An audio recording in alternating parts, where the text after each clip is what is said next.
and smells. So Got I'm it. always like,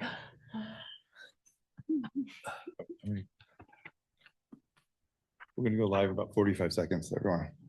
Or we might be live. we actually. are live, but We we are can live, take a okay. minute. Yeah. All right. Ryan will pause it.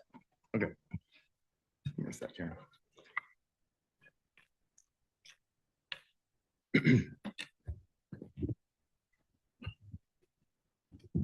Good evening. Welcome to the May 28th, 2026 Social Service Human Relations Board meeting. This meeting is being recorded. The chat function has been turned off. If members of the public would like to comment on an item, there are multiple options to do so. If attending via Zoom, digitally raise your hand and Secretary Mana Ayan will announce you when it is your turn. You will have the option to unmute yourself and proceed with your public comment. Email your public comment to Secretary Mana Ayan at gmanahayon@alamedaca.gov before or during the meeting with your name, the agenda item number you were referencing, and your comment. Comments submitted during the meeting before the conclusion of the public comment section will be read into the record. Her email address is also on the meeting's agenda. If you are calling in by phone, please email Ms. Mana Ayan as we cannot see you raising your hand. You can also dial *9 to raise your hand and we will call on you. To provide a public comment in person, please complete a comment slip with your name and the agenda item number you will be speaking on. You will be called up when it is your turn. Public comments will be limited to 3 minutes. The public has 2 opportunities for public comment. First, under agenda item 2, public comments. Comments from the audience may address matters not on the agenda, but must deal with matters subject to the jurisdiction of the Social Service Human Relations Board. Second, under each agenda item, there will be an opportunity for public comment on that specific item. Each item follows a format similar to council meetings. First, after a presentation, we will ask if there are any clarifying questions from Shrub members for staff. Then we will ask if there are any public comments on this agenda item. And finally, after public comment, we will open the item up for board discussion and vote if recommended. I'd like to remind everyone that we are conducting business for the city of Alameda this evening. We agree as a community to listen respectfully when other people are speaking. Public speaking can be very stressful for all of us, and we do not want anyone to feel intimidated. Shrub meetings will always be a safe space for people to share their views. I also want to remind everyone that disrupting a public meeting is a California Penal Code violation that could result in actions up to and including police intervention. But none of us want that.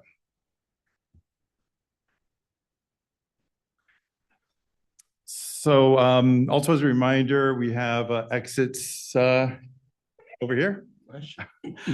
Now we can call the meeting to order at 7:03 p.m. We will do a roll call. Chantel Carter. Present. Bernie Wolf. Here. Joe Bryant. Here. Michelle Buchholz. Here. Samantha Green. Here. Scott Means, also here. From Housing and Human Services Division, we have Simone Falls, Division Manager, Gressa Mana-Ayan, Program Manager, and Shelby Neal, Administrative Specialist. We now can move to item number 2, not agenda public comments. The city welcomes speakers providing public comment, but please be advised this is a limited public forum. Comments from this audience may concern matters either on or not on the agenda, but must deal with matters subject to the jurisdiction of the Social Service and Human Relations Board. Comments will be limited to 3 minutes. Comments concerning matters on this evening's agenda will be heard when that item is called. If speakers fail to follow these rules, they will be warned, and if they continue to disregard the rules, their opportunity to speak will end.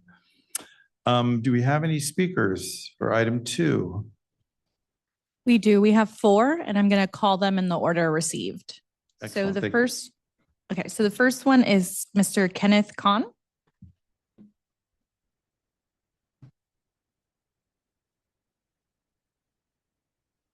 Hello, thank you. Just want to thank you guys. It's a pleasure, honor to be speaking before the Human Relations Board. My name is Kenneth Kahn, and I've been a lifelong resident of the city of Alameda, here 60 years. And I became homeless about 2 years ago. And just want to talk about the experience really briefly.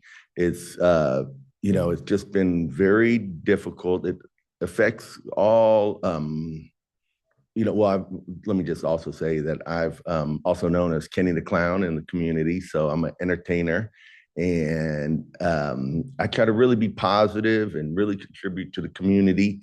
And it's just very difficult when you become homeless. A lot of people think that it's just the not having the house, but it's also the stigmatization, and it's also the things that we tend to take for granted, such as, whether it be electricity for, to stay warm, or when it gets hot to be able to cool down, or food if you get hungry, parking and hygiene. So there's a lot of things that go along with it. And I just ask that the Human Relations Board tries to stay focused along with the city of Alameda and kind of moving towards finding solutions for things such as, like I said, parking, hygiene, just the basic necessities of being able to live as a human being. And so I that's kind of the main focus of what I wanted to say. And just hopefully we could kind of find solutions, because it seems like it's kind of becoming more common than not than it was in years past. So thank you very much. I appreciate it. Thank you. Thank you for your comments. Thank you. Our next speaker is Ms. Danielle Mueller.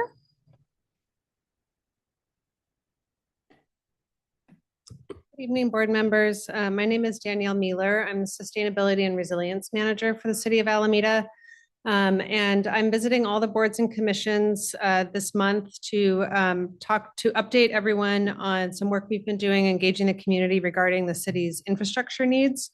We had a series of city council workshops last fall where we identified more than $800 million in urgent needs, including for aging roads, bridges, storm drains, public safety facilities, all of which are increasingly vulnerable to severe storms, sea level rise, and major earthquakes.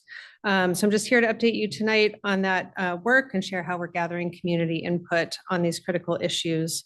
So many of you are aware of the risks that we face from sea level rise. We saw significant flooding during the King Storm events last year, which is a preview of how sea level rise will impact our shoreline in the coming years if we don't take action. At the same time, we have to ensure that city facilities remain operational after a major earthquake, and we have a number of facilities that, when studied, did not receive passing grades, such as the West End Fire Station, the Alameda Point Fire Station and Training Facility, and the animal shelter.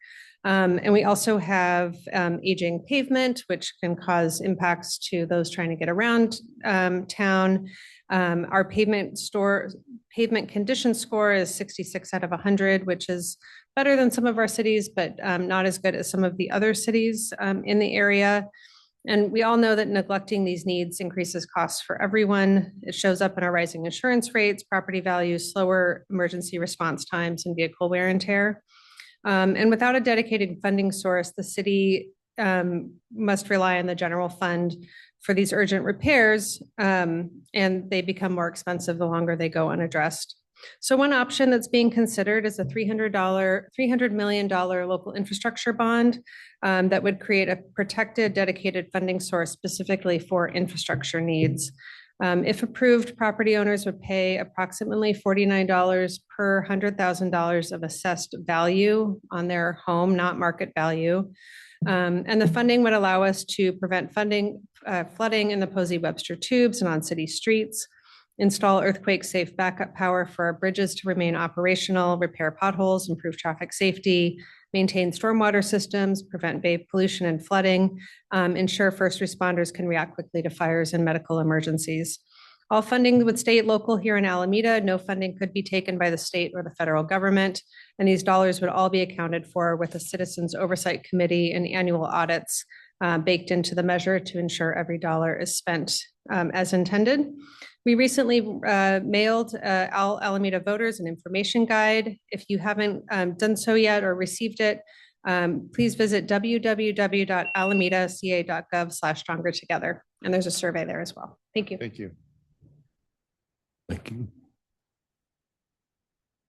Our next speaker is Mr. Craig. I apologize, I can't read the last name, but Craig.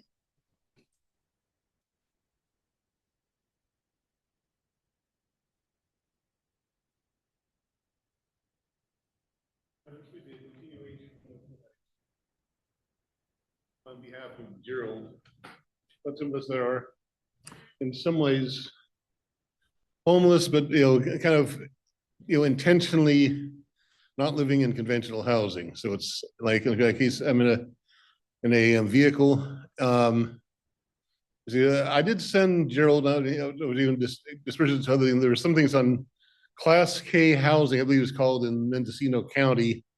Also, there's some things on repurposing non-residential structures to either live in or at least supplement living in, that sort of thing. And I did speak at the Democratic Club, and one of the people that was in the city hall said something about, there's concerns about, electrical. Of course, part of the electrical can be off grid. So I'm sort of associated with a makers firm that has their own solar equipment to power their situation. I mean, sewage is another matter. But anyway, I just wanted to kind of reiterate that I don't have any new events from last time to speak of, but I just kind of wanted to bring all that forward if I could. I don't know if I have anything more to say. It's just kind of a reiteration of my previous points from, what was it, last month or whenever. And I did send some material out on it that hopefully other people get a chance to look at. So that's basically it. Thank you. Thank Craig. you. Thanks, Craig. Our next speaker is Miss Corinne Kirschbaum. Waste my time preparing a big old long speech because you don't care anyway. Let me guess. Have any of you read any of the reports? No, I didn't think so. Have you read the contracts? Didn't think so. You have a person here who is a 30-year teacher who went on a vacation, became a victim of a crime, and came home to be a whistleblower being retaliated against. You can believe whatever the hell you want to believe, but you're looking like fools. All of this is now in the hands of a higher power. You don't do anything for this committee. It's all talk, talk, talk. I went through and I watched all of your meetings. You, Gerald, you're being sued. How dare you? How dare you? You want to talk about mental health? First of all, you don't know me for nothing. So I don't know how you can sit there while I'm not even in a meeting and speak about me, because the only mental ones are the 8 people sitting up here doing nothing when there is solid proof. Why don't you go ask some police officers? You want me to haul in some to let you know that you should all be listening to me? $10 million, and you don't give a fuck where that is. Where'd it go? 5 years. You guys have all been saying the same thing over and over and over again. You haven't budged. You haven't moved anywhere. What have you done? How do you even know what the homeless need if you have never read one single thing? And if you did read something, you would find that every single report, and I know Simone can, she got put in the middle. I feel sorry for her because she had to lie. Those reports contradict each other, every single one. There's no numbers. So what the hell did they send the state? What did they send the feds? We're talking federal money, we're talking state money, we're talking city money, and we're talking public taxes. And you don't care. Not one bit. I have come to these meetings, and what have you done to me? Villainized me. That's all you knew how to do. You didn't like to hear what I had to say. The honest truth. I have no reason to lie. I have been doing this for 4 years. And last week, I got my entire life taken away. My entire life. You don't care what they've done to me. Thank you. That don't concludes care your what that public chief has comment. done to Our me. next speaker is Miss Cindy Acker. That concludes your public comment. Speaker. Corinne, you for I'd your ask you comment. to wait until your next comment so we can have our other speaker speak. Thank you.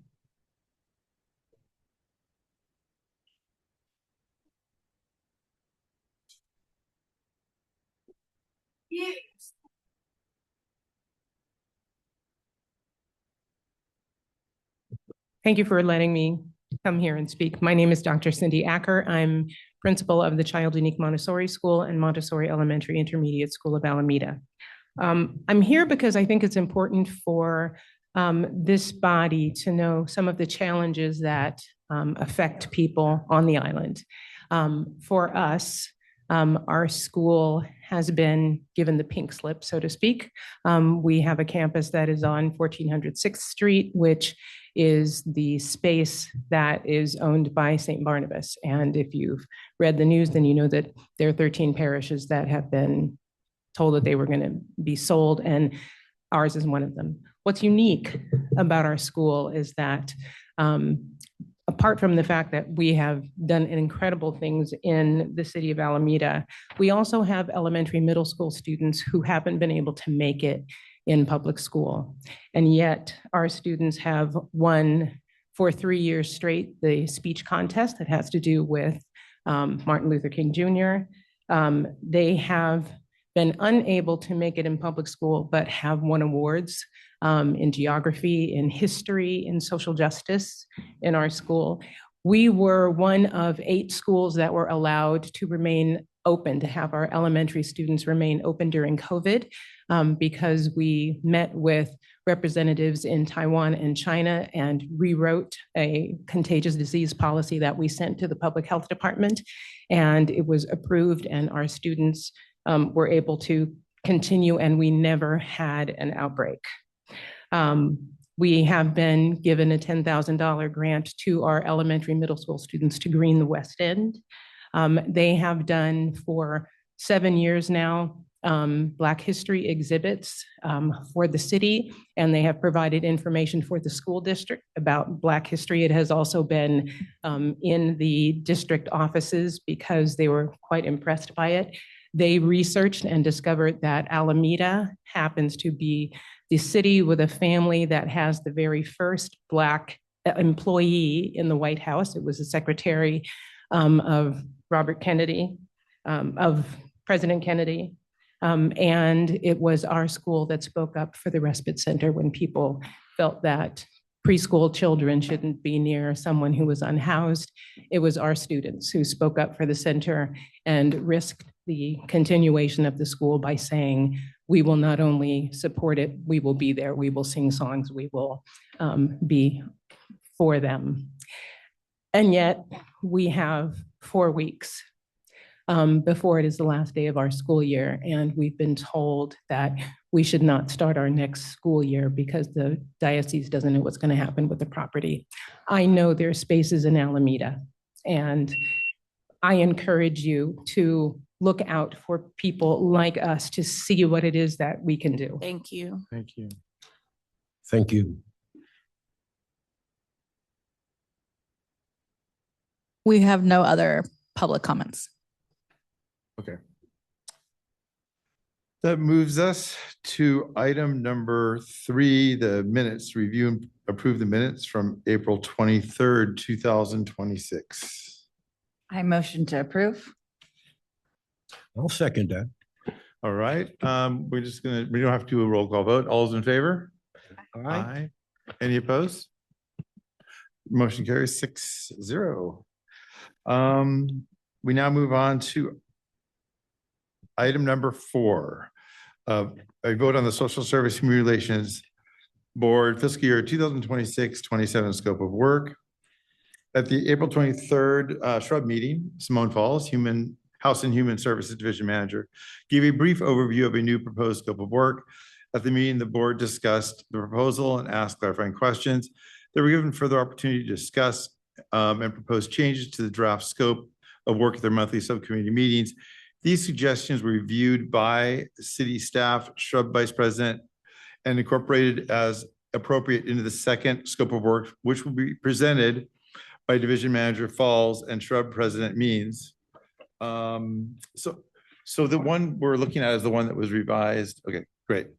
So we're going to first look at this revised version. Does everyone have a copy of it? Yep. Do we have any more printouts by chance? I was going to put it on I was going to share it. Would you like me to share screen?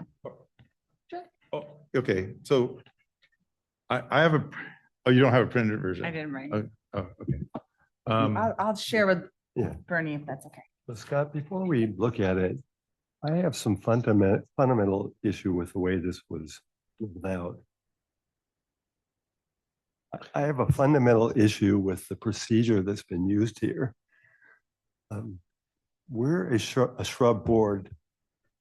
Whatever changes are made to the work plan should have originated with Shrub. And I find it very uncomfortable to work off a draft that city staff has prepared. And because doing that makes it basically very difficult to come up with an original document. I don't think that's right.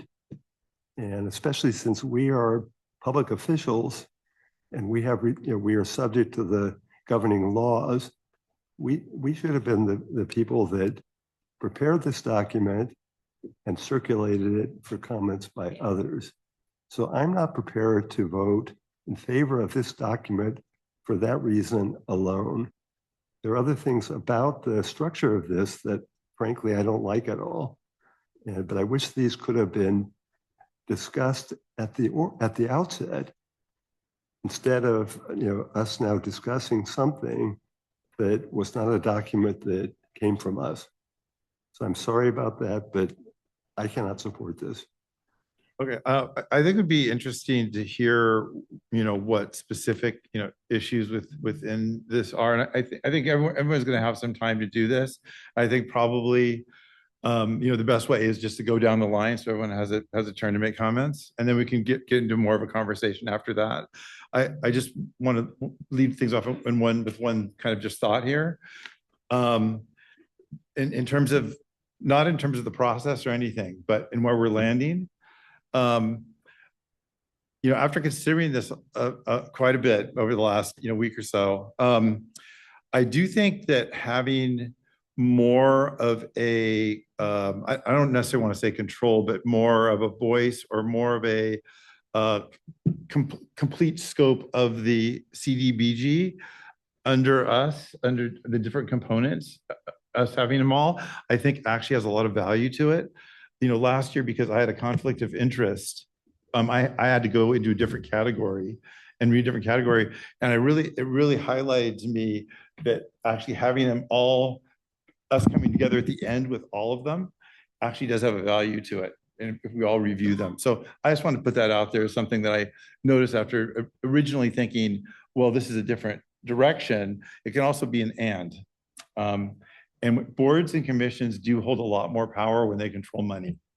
And that's just a reality in human life. So anyway, I just want to put that out there, but why don't we start with you, just go straight down the line here. As I said, I cannot support a document that did not originate. Procedure question first. Yeah. Shouldn't we put it on the screen and present it first and then do comments? I thought everyone had seen this already, but no. Okay. Go ahead. Okay, that's fine then.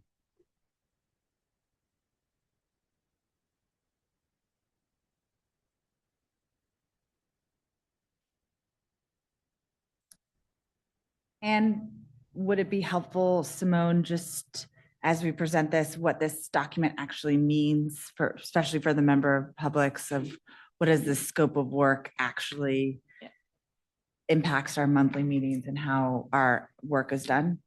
Yes. Okay, so am I 3 inches away from the mic? Is that good? You're about 7. A little closer. Okay. Okay. So the scope of work, oh yeah, I hear it now. The scope of work for Shrub is not the same as the work plan. So the scope of work is an outline of how Shrub supports the city of Alameda and specifically Housing and Human Services. And it will help to inform the work plan that Shrub creates. So we have not created a work plan for Shrub as of yet for the new year.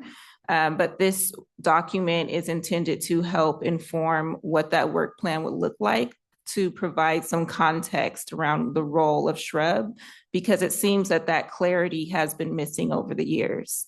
So that is the intention of this document. It's also not intended to be presented as a final proof for you all to just accept, but as a draft for you all to provide feedback and edits and input. And so I'm hoping that today we're able to hear your input and make edits as necessary. And then from there, hopefully approve the document. You're not forced to approve it today if you don't feel comfortable. Approving it today simply helps move forward to start constructing the work plan and move the work forward for the next fiscal year for 26-27. We should think of this as more of like a job description than at what we're going to do day to day. Yes. Thank you.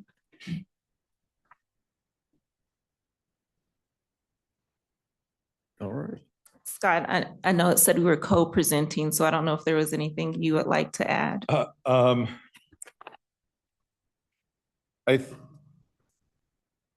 I mean, it's broken up into tasks. I think one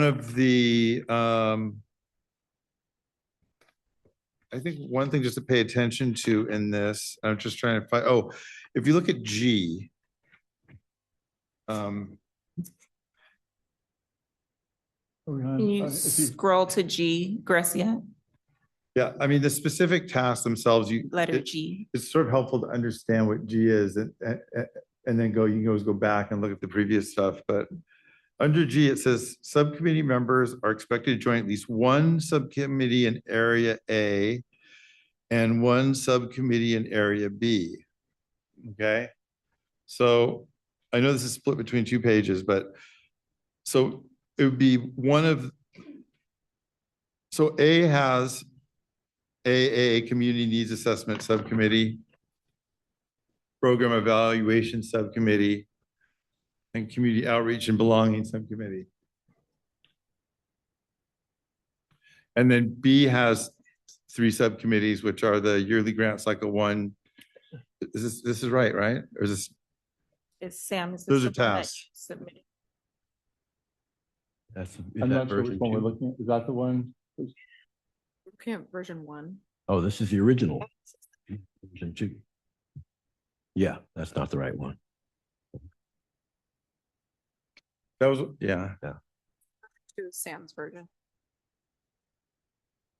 And so, Simone, I actually think that the intention of this was also to allow us to advocate more for the city of Alameda and give us more oversight to incorporate feedback from the community, from our partners, so that we can impact services provided, whether it be funding recommendations or oversight or helping approve policies. Is that correct? Yes, I agree that the intention is to clarify the board's role and allow you to have more input and more impact in the work of the city of Alameda, specifically around social services and the work of HHS. And yeah, I agree with everything you said. I don't get that a lot. I like that.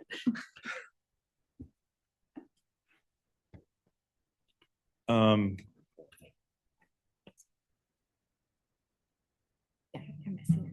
it's okay. So I just wanted to point out that the nuance of there's the 2 areas. What do you refer them as? Area A and Area B. So it's having involvement in both those two areas. You're on G again? Yeah, yeah, we're still on G. Section So yeah, G. now that's up. Yeah, there it is right there.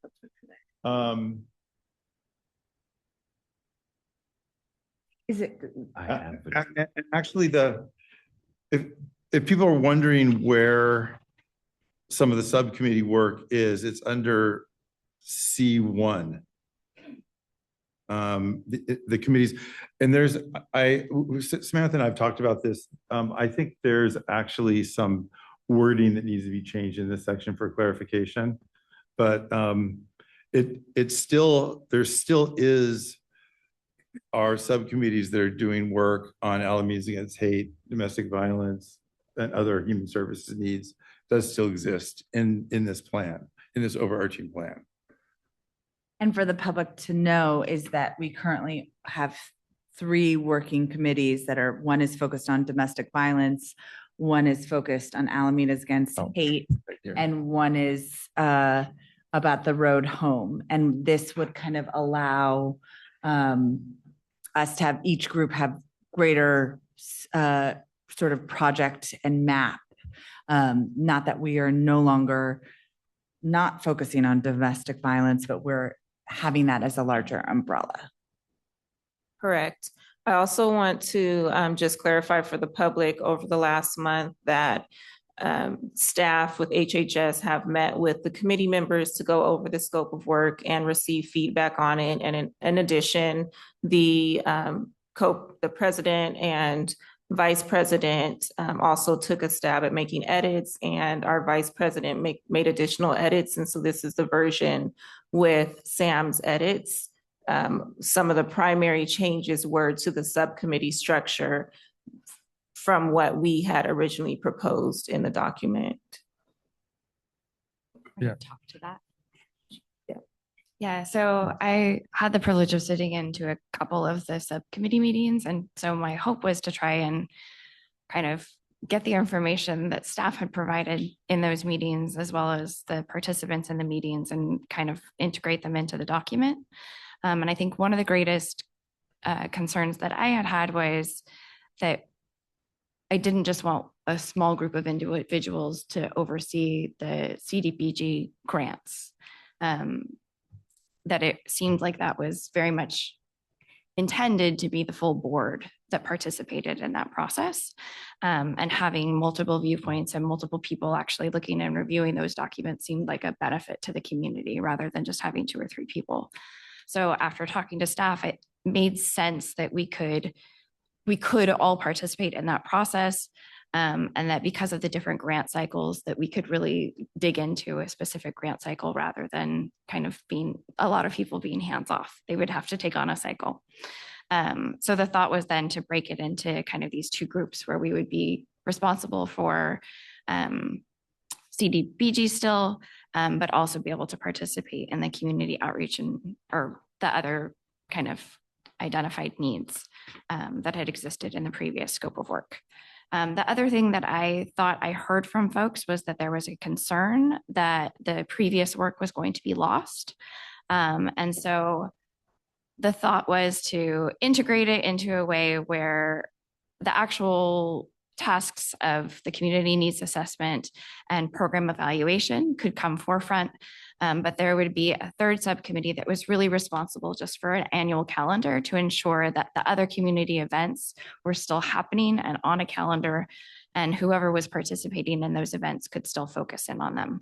So that was kind of my trying to piece everyone's interest together while still being able to focus on kind of getting into more of the weeds of the work of HHS. So that's kind of what exists there. And I knew there would be feedback on that. I just was trying to put together what I had heard in the meetings into a document that we could discuss. Yeah, since you're addressing that part, so my one sticking point or one thing to pull out here is that it could be interpreted this one part could be interpreted a certain way. And just my experience in government is to always have things taken away that could be interpreted a way you don't want it to be interpreted. Okay. And under this, we know that we can't have more than 3 people in a committee, right? It's a quorum. So you could interpret this as saying that no more than 3 people can be involved in any of these activities, which is AUH or community events, that kind of thing. See, that could be interpreted wrongly that way. So to have some pull-out language that like actual work, there's something about the work groups independent of this. There has to be some mention of work for me to want to vote for it. I would have to have something pulled out where it does mention the work groups and validates those as separate work somehow.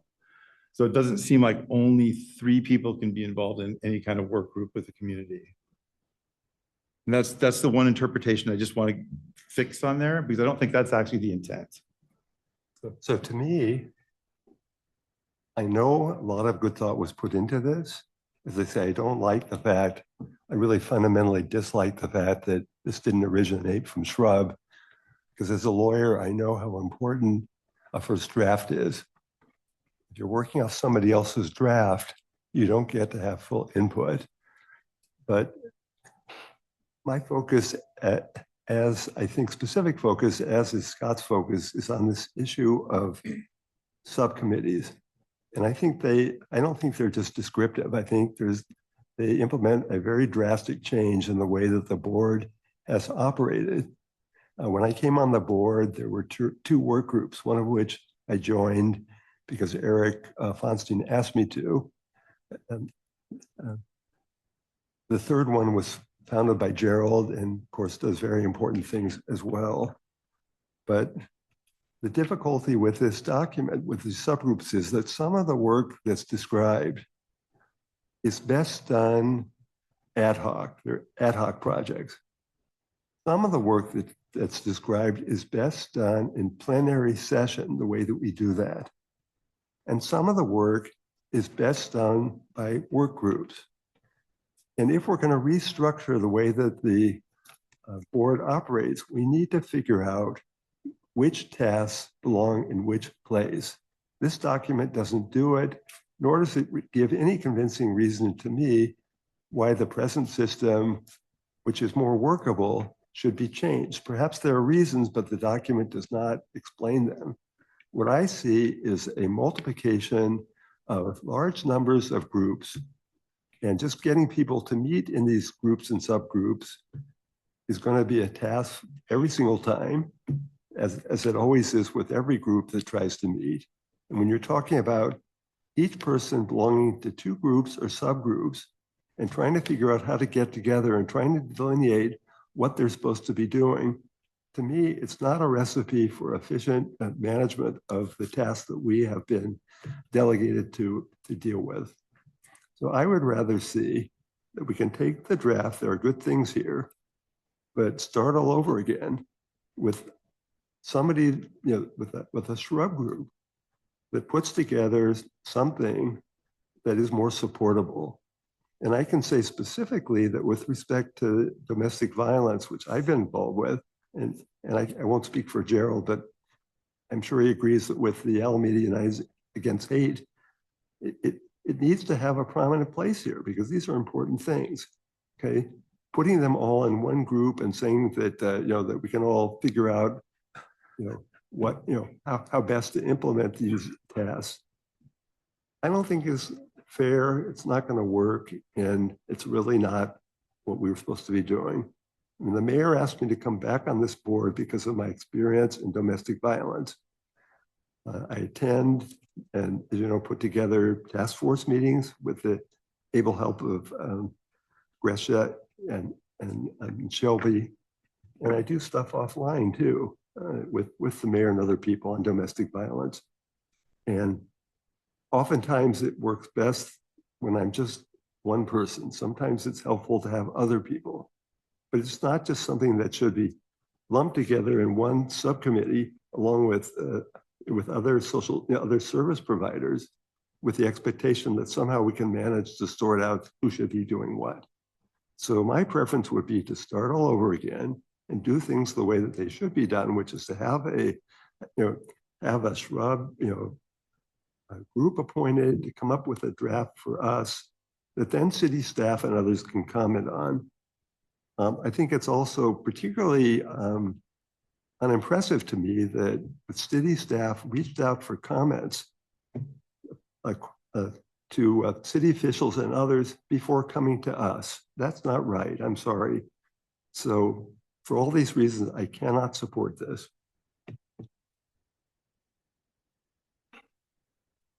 You want to? I'd actually really like to hear Chantel's perspective as a relatively newcomer Sure. and having fresh perspective. Sure. So I think you heard my opinions during the working groups. I mean, first and foremost, I think holistically, I think this strengthens the community accountability. I think it creates transparency. I think this gives us a lot more transparency into making sure that we're bringing in RFPs, also actual organizations that are going to be impactful. It creates a structured process of assessing community needs. And again, just establishing meaningful oversight. I think this is something that I've seen in other boards, so I have no problems with it. The one concern I do have is that I think maybe I would like to put in my comments, right? I think when it comes to the subcommittees, when I looked at that version 2, there was definitely some confusion on my part.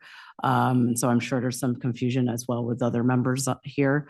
But I think if we can maybe put some wording around that, or we could discuss during this meeting what those subcommittees in lay terms are, I think maybe I'd be happy to move forward in voting on it. But I think overall, I think I have no problems with what you presented. I think having the discussions in the working group, it makes good sense to me. And I think I think the board will have more involvement.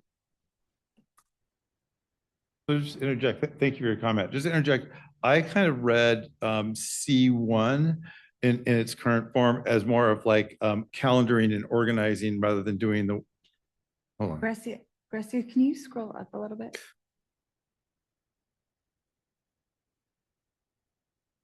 Oh, are these just the? Okay. You can pull your microphone down. a little Oh yeah, bit. sorry. I think I interpreted C1 and 2 as more of an information sharing kind of thing rather than the work groups themselves. I'm using the term work groups to talk about the domestic violence, that's kind of thing. And just for consideration, since we're talking about this, we have an A and a B section. There could be a C section that's titled Board Initiated Work Groups. And it could just be a catch-all for different work groups that actually happen because the board initiates it. Because I think one concern probably is, I'm just trying to read the room here, is that it seems the work group stuff, which is what people's passion projects are, seem to disappear a little bit here. A lot. It seems to disappear a lot. Honor that. Okay. So this actually brings it back up into view, having it be its own section, and it's non-mandatory. If you notice that everyone's expected to be in one in A and B, but C is like your extra credit projects, basically is what I'm saying. Anyway, just putting that out there is something to consider. Yes. Anyway, want to just keep moving along? Comments? Sure, if you want. So I have to be honest, I spent some time going back and forth through this as well. By the time I got the second version, I was a lot happier. I had a lot of issues with the first version. The improvements, things like bringing back human relations with actually language that was added back. I think that the human relations is what was missing from the first one. Coordinated roles, again, I think it's a positive improvement when you talk about it in terms of that. Also did for the community needs assessment, it was being expanded. I think that that's a reasonable, positive improvement. You also had the strengthening of the community outreach section, which again, in my opinion, is the most important part of what we're doing. And then of course, adding the homeless strategic plan. What's still important that is missing, and I have to say, from what I've read so far, the Social Services and Human Relations Board serves as an advisory capacity to HHS, the city manager, and the city council. That still didn't change. And for a charter board, I'm just wondering, should HHS be listed before city council at all? Beyond that, the idea that HHS will periodically evaluate the effectiveness of shrub, that's a governance concern as far as I can see. So as far as I understood, again, if shrub is intended to provide oversight, feedback, and recommendations regarding HHS programs, then having HHS evaluate shrub creates a really unusual relationship. HHS can also change the scope. But that question doesn't specify by whom, through what authority, or whether the council approval is even required. So Gerald, can I just add, because I read the city charter and ordinance again. The city charter and ordinance provide that shrub is answerable to the city council. There is no mention of HHS anywhere. That's what I saw. And I don't know where this came from. I know we have a close relationship with HHS. Understood. But we are the public body and by law, but it is us who is responsible, the city council. HHS is not. And again, it may be administratively reasonable, but that doesn't make it something that necessarily is a good thing or the right thing to do. Gerald, just because I'm taking notes on all the feedback, you Sure. said that that HHS is supposed to evaluate shrub. You said that's in the charter, No, it says that in the actual document, scope of work. in the statement of work, or Okay, the scope of work. cool. Thanks. Again, these are just some basic things that I had to go through and do my own research on because I didn't feel comfortable with it. And I didn't want to just sit here and hem and haw at you. I'm very honest about this. So I'll stop for now. I still have more to say, but for now, I'll let other people continue on and we can pick it back up because I have things to say. Okay. Yeah. If we need to also, make space in this for public comment. Would you mind if I just ask for public comment and then we can go back to more conversation? Can I just say one thing? Yeah, go ahead. I do want to address what I think our current workflow doesn't meet as many community members' needs. And I think we have had numerous city members reach out to us about not feeling like their services are meeting their needs. And I would like to take our role as advocates to help support meeting more people's needs. And so I don't think what we're doing is, I'd like to do more. And we have, as a direct service provider to people experiencing homelessness, as a healthcare provider, I always would like to do more in my backyard. And I always welcome opportunities where we can do more. And I am excited about this procedural, me, I don't get stuck in the weeds. I want us to make more impact and do more good in all the ways we can do good. And if we can hold that intention of that we are here to serve our community and find the best way to do it, I think if we ground that for this, we can come up with a plan that works, but as long as we don't get too in the weeds, but think about how we can do best by our community members, I think that can ground us. So setting an intention. Because I think we can do better. I agree. I just feel like, leave it open for gentlemen to lead the board. So do we have any comments on this item? We do. We have one public comment, Ms. Corinne Kirschbaum. Stop. You guys, I appreciate Bernard, Michelle, I appreciate what you have said. Because you are jumping to all these things when you don't even know what half those words mean. You don't even know what services are. Gerald is sitting there talking by the way, the new village of whatever it's called now, from what I understand, is worse. Who's overseeing them? Who's overseeing them? Where's outreach? Where's outreach? Because we have another death, Elijah. He is now gone. Where's outreach? Where is outreach? Where is it? You don't know what any of those mean. You don't know what services mean. Gerald thinks that, oh, I just lost my job and I'm going to be late on rent. And this nonprofit give me my money so I can pay my rent. Are you kidding me? Are you kidding me? They would laugh in your face. That man that stood here and or in the other room and did that presentation on and then, oh, excellent, excellent. Really? I pulled the wool right over your eyes. I've been doing this for 4 years, every single day. I know way more than you do. Way more than you do. First of all, you have never been homeless, right? Not one of you. Have you been homeless? So how the hell would you even know what the homeless need? You haven't read the contracts. You haven't read the reports. You haven't gotten, what do you think? We're all dumb? That's right, you do.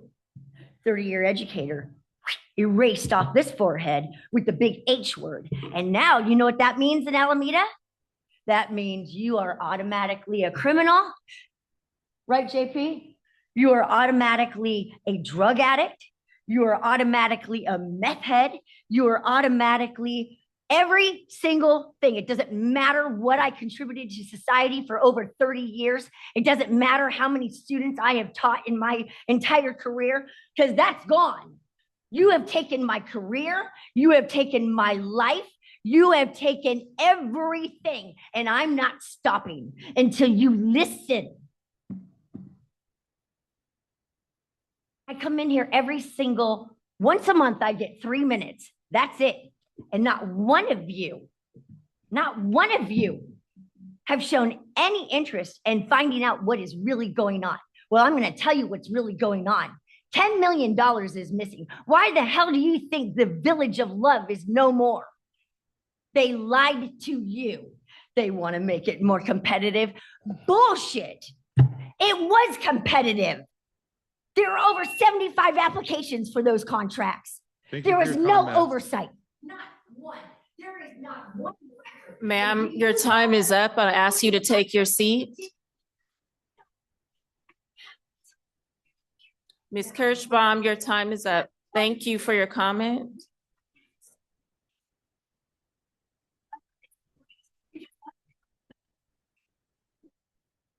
People need housing. Main Street, because Scott, should we continue with our? Yeah, because Council. so we want to talk about this subject more.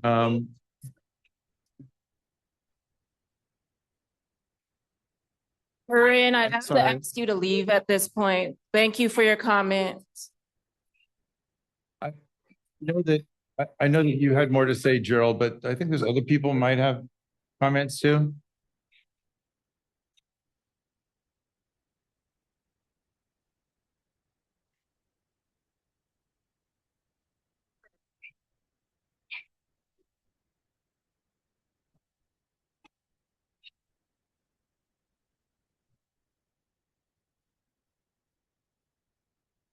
Why don't we all I'm gonna take take a deep breaths? moment. Yes, let's take a moment.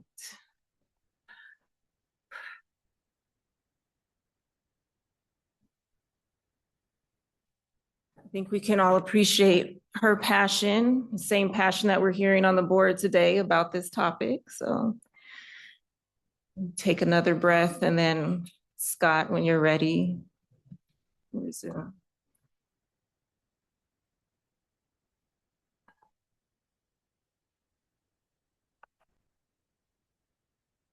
Well, yeah, I think we should take back up this conversation about making the board more accountable and responsive to public interests. Can I ask Sam a clarifying question?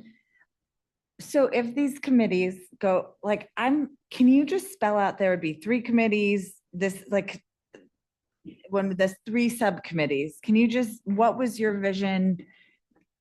And tell me what you were thinking about, because I think that might be the part where that we're all sort of trying to figure out. So not to put you on the spot. Not to worry. So I think one of the things that had come up previously was that one of the subcommittees was really just going to focus on CDBG, which is that was going to be its own subcommittee. And maybe it was me. I thought that seemed like that was more of a full board activity. And so I tried to remove it as a subcommittee and to make it so that everybody still had a role in all of the CDBG. At the same time, I had heard from a number of board members that they were interested in hearing about all of the CDBG grants, right? But staff felt like that was actually like a really big lift, right? Because there are so many of them, they recur on different cycles. And so there would be times where there was actually a lot to review, especially if we're not just reviewing the actual applications for the grants, but actually like reviewing the reports that are coming back in, right, on a more regular basis.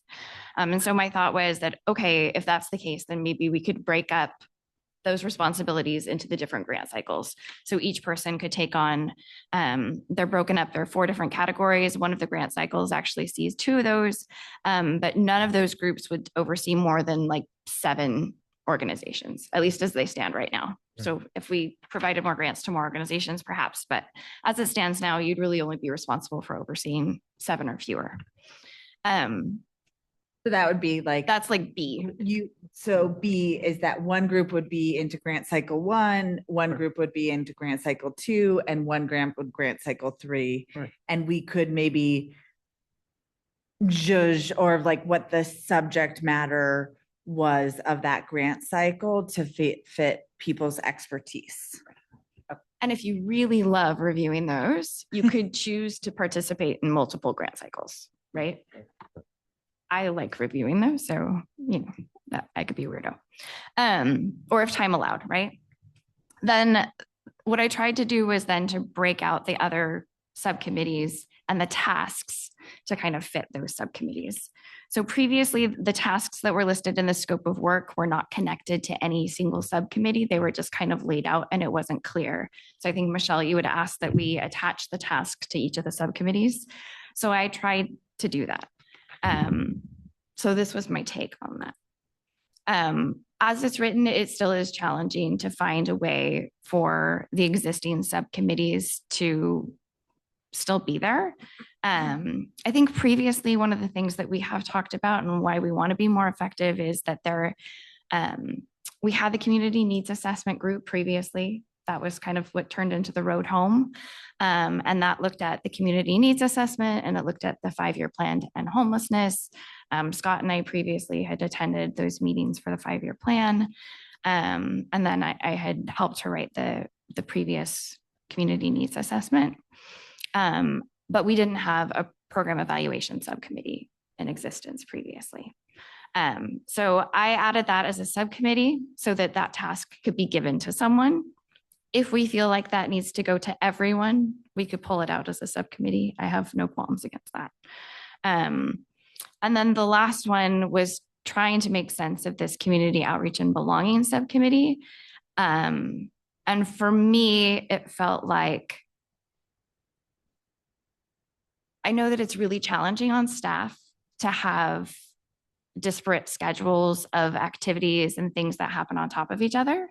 And so having a calendar and people that were kind of in charge of having that calendar to ensure that the tasks that were happening could all happen without overlapping and making it difficult for HHS staff to oversee or help participate in those.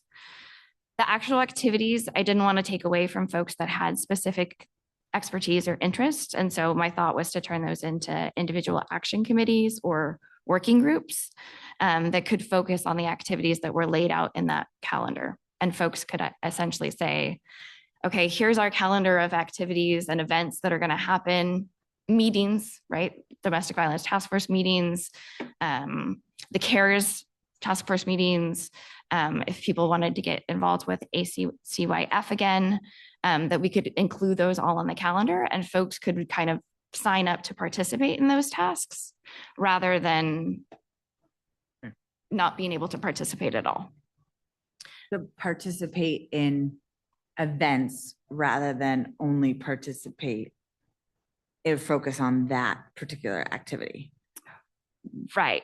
Or that it could be, you know, those, if it's a group. I think the challenge that I also saw with this approach is that it's hard if there's a strand that needs to be pulled along, right, from activity to activity. Right. So for example, with the Domestic Violence Task Force, if somebody wants to participate in those meetings, they really have to go through all of those meetings, right? It's not a one-off thing. Right. Same with ACCYF. If you're participating in those meetings and you want to be involved in their activities, you have to kind of see those through. And in a lot of ways for ADA too, right, is that a lot of those activities are kind of, they're not just one-offs, right? And so it makes it a little bit harder for kind of action plans to participate in this current structure. But that was where I thought we would discuss it and come up with a solution. So that was just my take on where we could land. Yeah, no, I think that's great. I just wanted to say, I think it makes good sense what you did. And I appreciate you creating that clarification. I think when it comes to also folks wanting to participate in events, we could also focus on highlighting, you know, months, right? So we have October is National Domestic Violence Awareness Month, right? So that's something that you can aim for and push for, right? And you could have a couple of meetings before that, but maybe your focus is October, we really want to show awareness. We want to have a big event, right? So something to think about. I also think of like I think, not that it was my little passion project, so I'm putting my passion, but our community volunteer award, which I would love to continue to do. But I think that could be in the community outreach bucket as well. But that is a one-off, like we just do that at one time of the year, so. Yeah, and I think for one of the things that I have a hard time with is the community needs assessment component of it, right? So there's a difference between the community needs assessment being a report and the community needs assessment being regular data collection. Right. And in some ways, maybe that's where those task force or those meetings actually live rather than inside the calendar, where those are an opportunity for us to actually listen and gather information on what the community needs are, to listen to the services that are currently available, to listen to the challenges that the service providers are getting, and then to make sure that those make it into the community needs assessment. And so maybe it's really, that's where those meetings actually live. So particularly as you guys kind of restructure the CARES and think about it more as a way of getting that information, so that's also something to think about, is that those actually those aren't events, right? They're not a calendared event. They're more of a community needs and evaluation aspect. And I think about a member of the community was talking about how a school doesn't have a space, and how could we receive that information and then help advocate from it, and what could we proactively do, because this is the community member that mentioned this. It's new to me and I love to see, but we don't have this, from a regulatory standpoint, we can't address that in this meeting. And then I'd love to see how we could support when we do find out needs that feel very important and worthwhile. Yeah. I mean, for me, I'd like to just be able to ask questions and understand what these answers are. I'm not really here to try and dictate to anybody. I already have my opinion, but I want to ask questions. These questions allow me to get a better understanding of what we're actually trying to do. And if you guys don't mind, I'd like to ask some of these questions.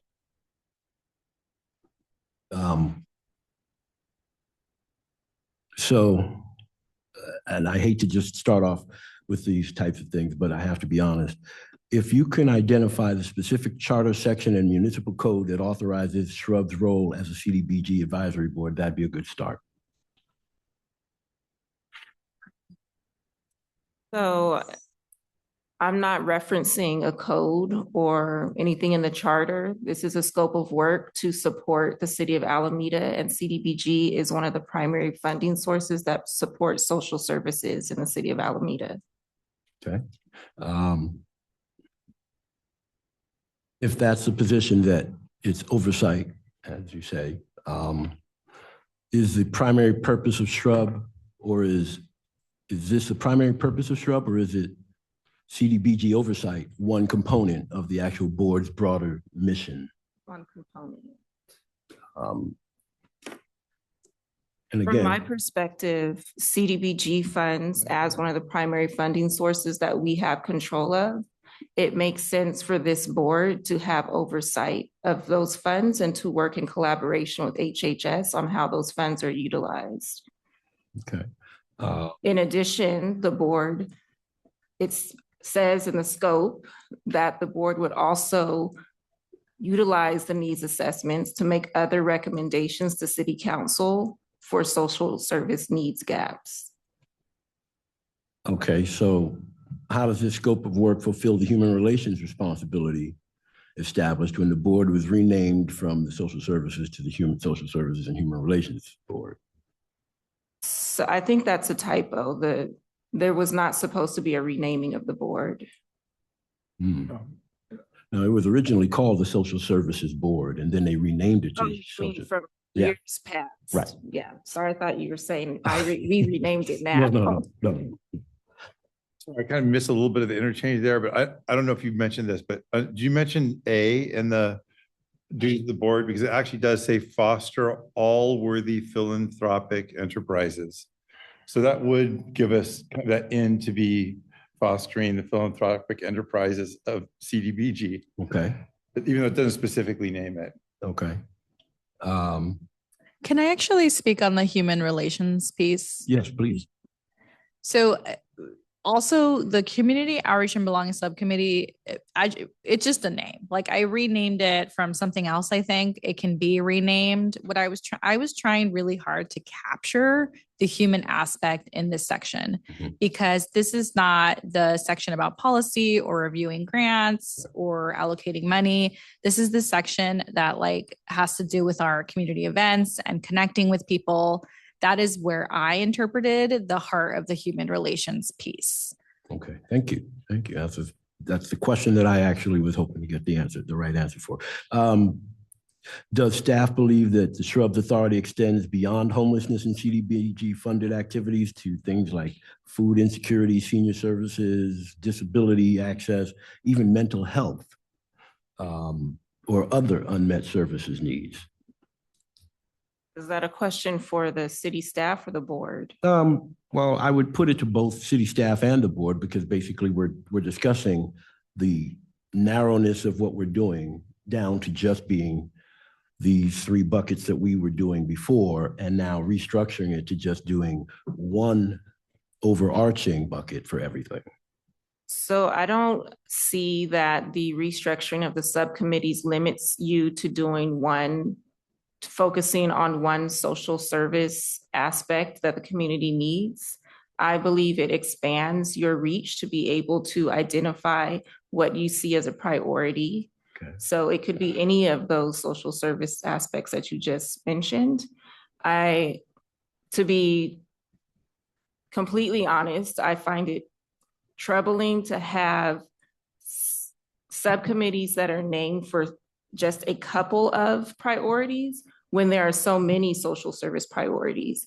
We could have someone join the committee that really wants to have a mental health subcommittee, a homeless services subcommittee, a trafficked victim subcommittee. Right. And so having this overarching group allows you as a board to identify what you want to focus on. It doesn't eliminate your ability to continue working on what you're already working on. Okay, thank you, thank you.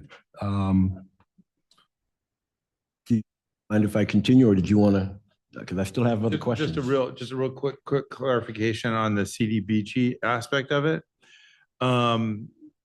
So it's intersection B, C.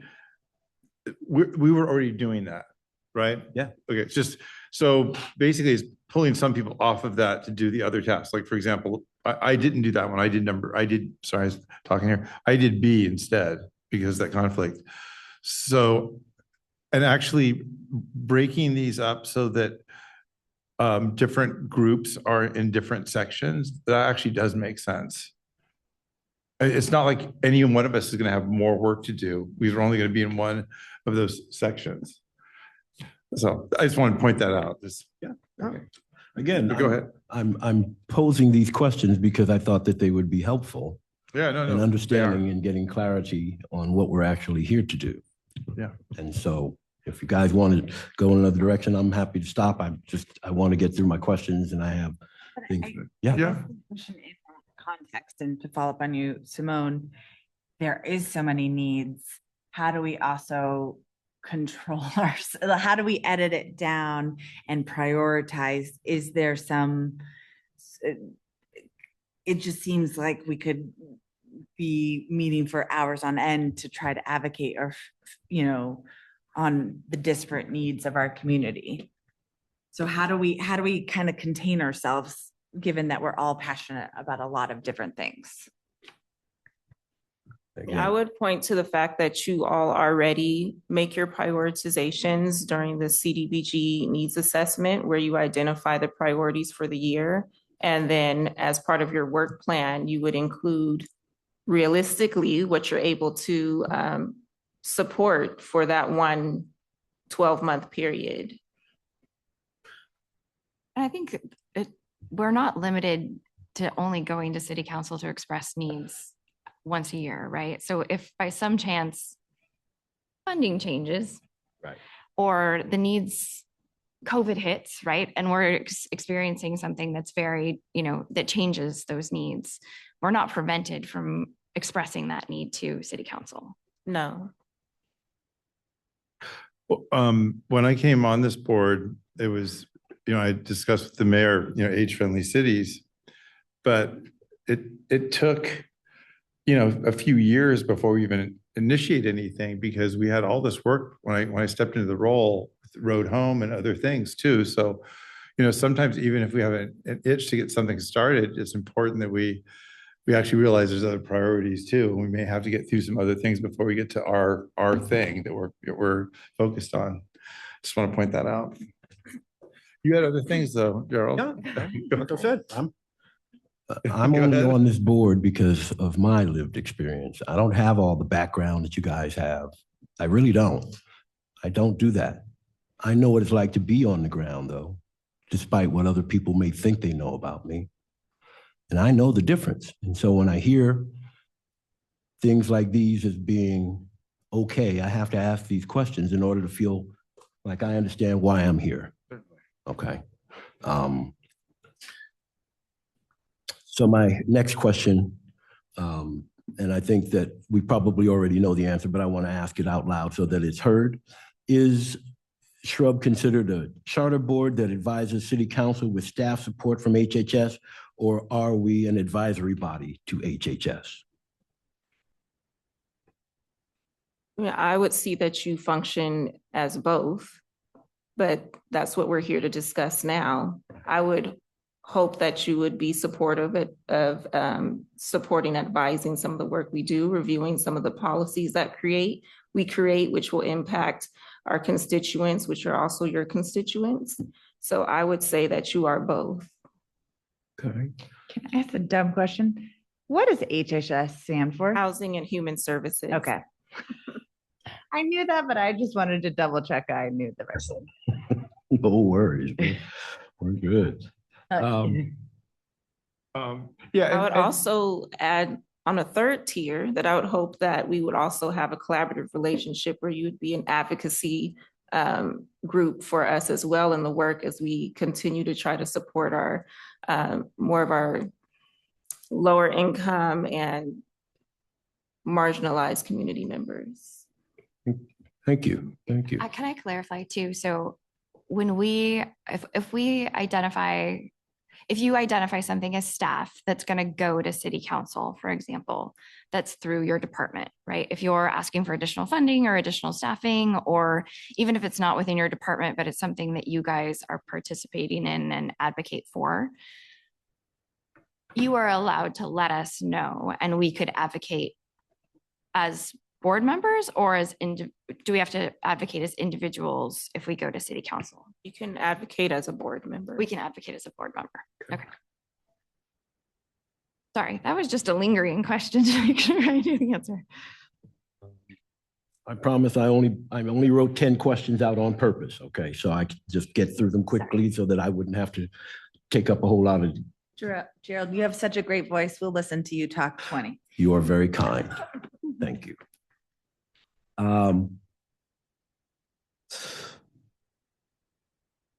Who specifically has the authority to make the adjustments to the board's structure or scope? Would city council's approval be required? Again, the idea that what's the legal authority for HHS to evaluate a charter created board like ours? With that in mind. I can actually just read right from here. It says, adopt a plan for performance of the above listed functions with advice and consent of city council. Okay. Answers from mine. Thank you. That was one that. Where are you reading? Oh, this is not this is in the city ordinances under 2.9.4. Okay.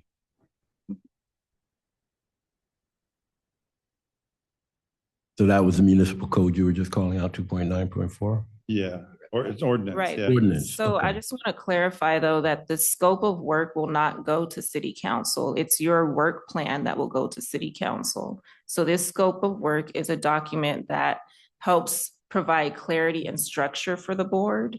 It is not a governing document. The work plan is what you all will actually do and decide and vote and confirm on what you will do. And that is what will go to city council. Right, and that thing is usually, it's on a spread. Actually, I have an old one with me that I printed. It's on a, it's on a spreadsheet typically, right? It looks kind of like, yeah, I did mine in 14-point font. So you can read it. There you go. Yeah. So it is different. Okay.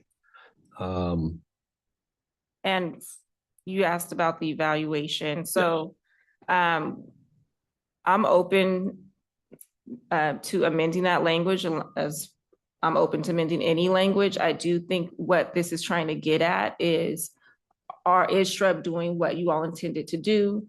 And we should look at that and evaluate it periodically. And as the staff supporting the board, that's who was identified as who would help evaluate and discuss, and maybe there needs to be some collaborative language added to this section.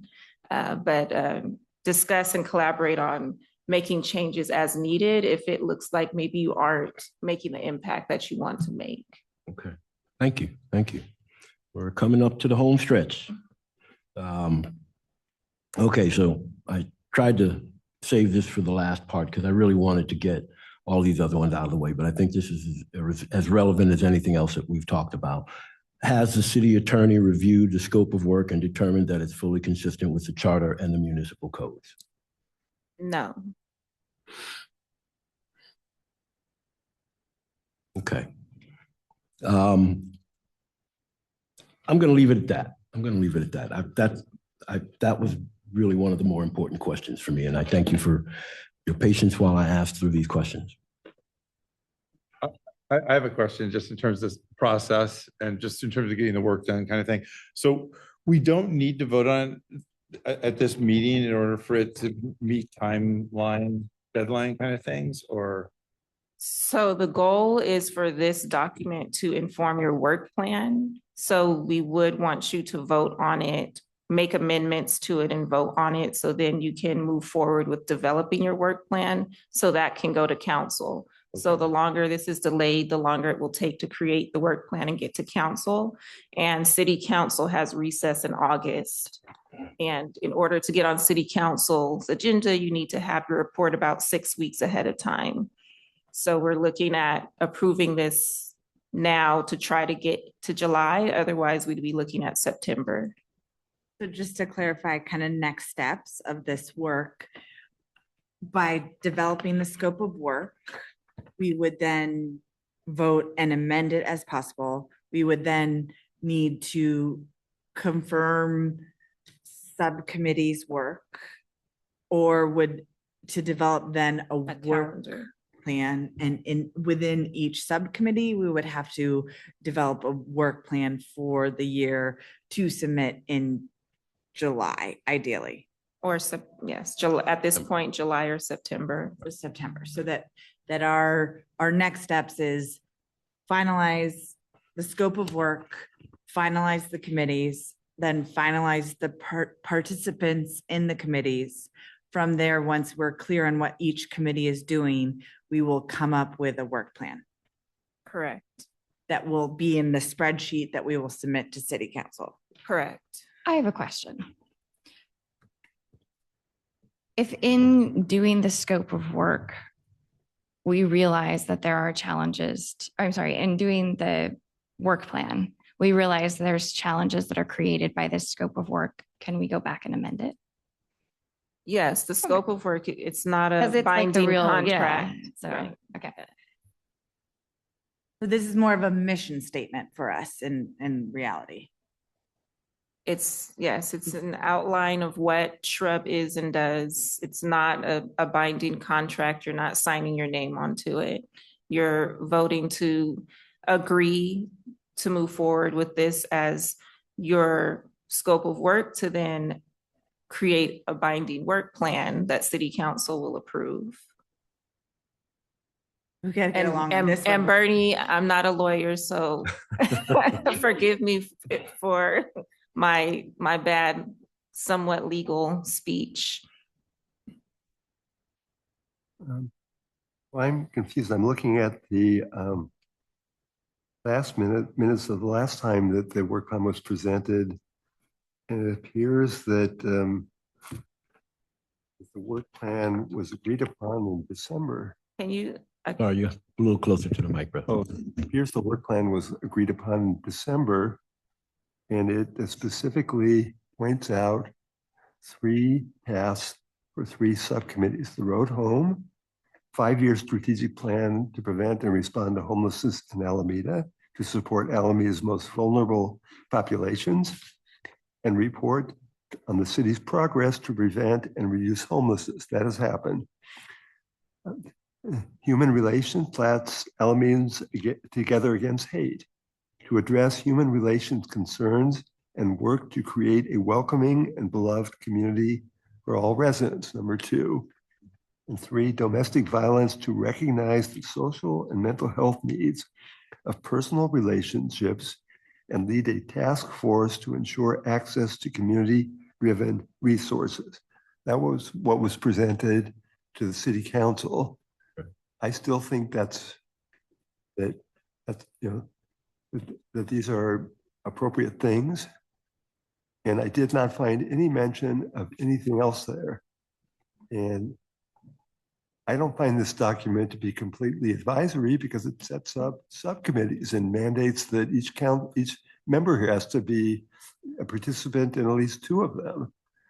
So I don't really understand if this is just a mission statement, that's just a kind of an aspirational statement, why all this structure was included. And again, I don't want to repeat myself, but I come back to the point that this should have originated with us. We should have looked at what was presented last year that was approved by city council and decided if we needed to change it to make it better and in what way. So I cannot possibly support this. I'm sorry.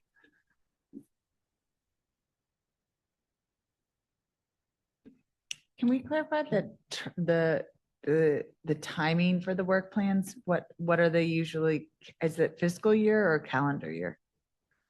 I thought it was fiscal. Yeah. so that we're readjusting the work plan because we need to come up with something for the new fiscal year, Bernie. I think it's the timeline.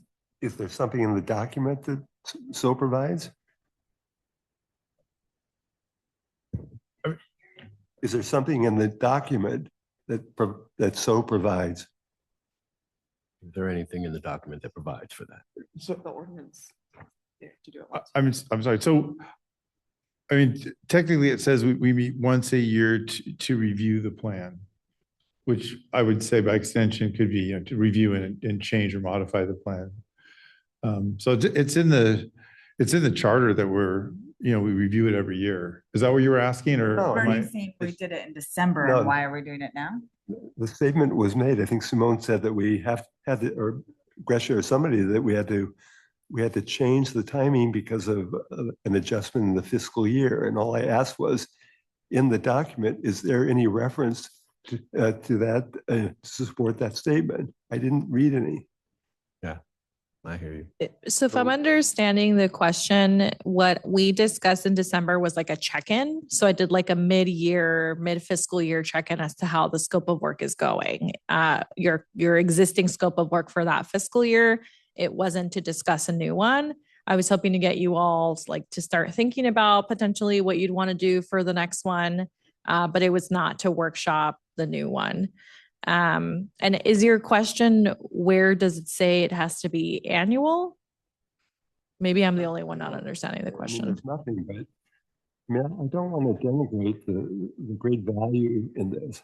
There's a lot of good here, but there are some things, particularly with respect to these subcommittees, that for me are totally unacceptable. And I hesitate to say that it will also be unworkable. It's very easy to create committees and subcommittees and subcommittees, Right. but every single time you have to have members, you have to have somebody to lead the committee or subcommittee. You have to try to schedule meetings. That means that everybody's schedule has to be switched. And so my experience as a lawyer is that it is very difficult to delegate tasks to a large number of groups and subgroups. I've never really seen it work in practice because it always ends up that people either cannot attend meetings or they lose track of meetings, Right. or they're too busy for meetings. And I don't see the value of it. It would be better to address the important things that Sam has talked about if, as we've done in plenary session, when the need arises, we figure out for that task, what is the most efficient way to handle it? And it may be some of this doesn't have to be or shouldn't be handled in plenary session. It may be that some of it should be delegated to one person to report back to the board. Or it may be that a group of people should be delegated to deal with this. And there also should be ongoing work groups that are in operation now that are doing important work that should be recognized. So that's what I think. And so I don't like the structure of the subcommittees. I think there are ways of resolving it, but I'm not prepared now to vote in favor of this. Do we have, first, are there any more comments about the substance of the documents? Before a vote? Well, no, I was going to actually talk about that. I was going to talk about the vote before saying anything about a vote. Okay. But I want to make sure there's no more substantive stuff about this. So if someone does come forward with a motion and we do vote, it's extremely likely that there'll be a split vote. And whatever happens, it will not be unanimous regardless. So we have to decide as a board if that is acceptable or not, or if we want to actually take another month, break off a work group of a couple people to revise it and come back on our next meeting. That's something we will need to decide as a body, should have a discussion about that. Could I propose something? Okay. I'm just saying, okay, there's a plan C, yeah, whatever. Just like a thought, which is, so if folks have existing scopes of work, right? If we were to go in that direction, right? And to take time to step back or whatever, if folks already have existing scopes of work that they're planning on implementing or bringing to discussion in the coming year, would it be possible for us to kind of work from those scopes of work, right? And kind of in some ways work backwards, right? To ensure that we're creating a structure within our scope of work that facilitates the work that people are hoping to do and bring to city council. Because I think that there are some groups that still have things that they had tasks that they wanted to accomplish. There are probably some folks that have tasks that do not want to be or that they would, like to get rid of. And there's some folks that would like to add tasks that don't fall into any of those groups. And so I'm wondering if in some ways we should kind of work backwards, or at least provide that information to the folks that are trying to create these subcommittees. So maybe to touch on Bernie of like how we can have a first draft and create it organically, perhaps we can also kind of each submit our wish list and of what we want to work on in the next year, and then reverse engineer a way that we can get that done and meet the task. And to build on Sam's, I think if we could do some, how does the Brown Act for Google Doc editing work?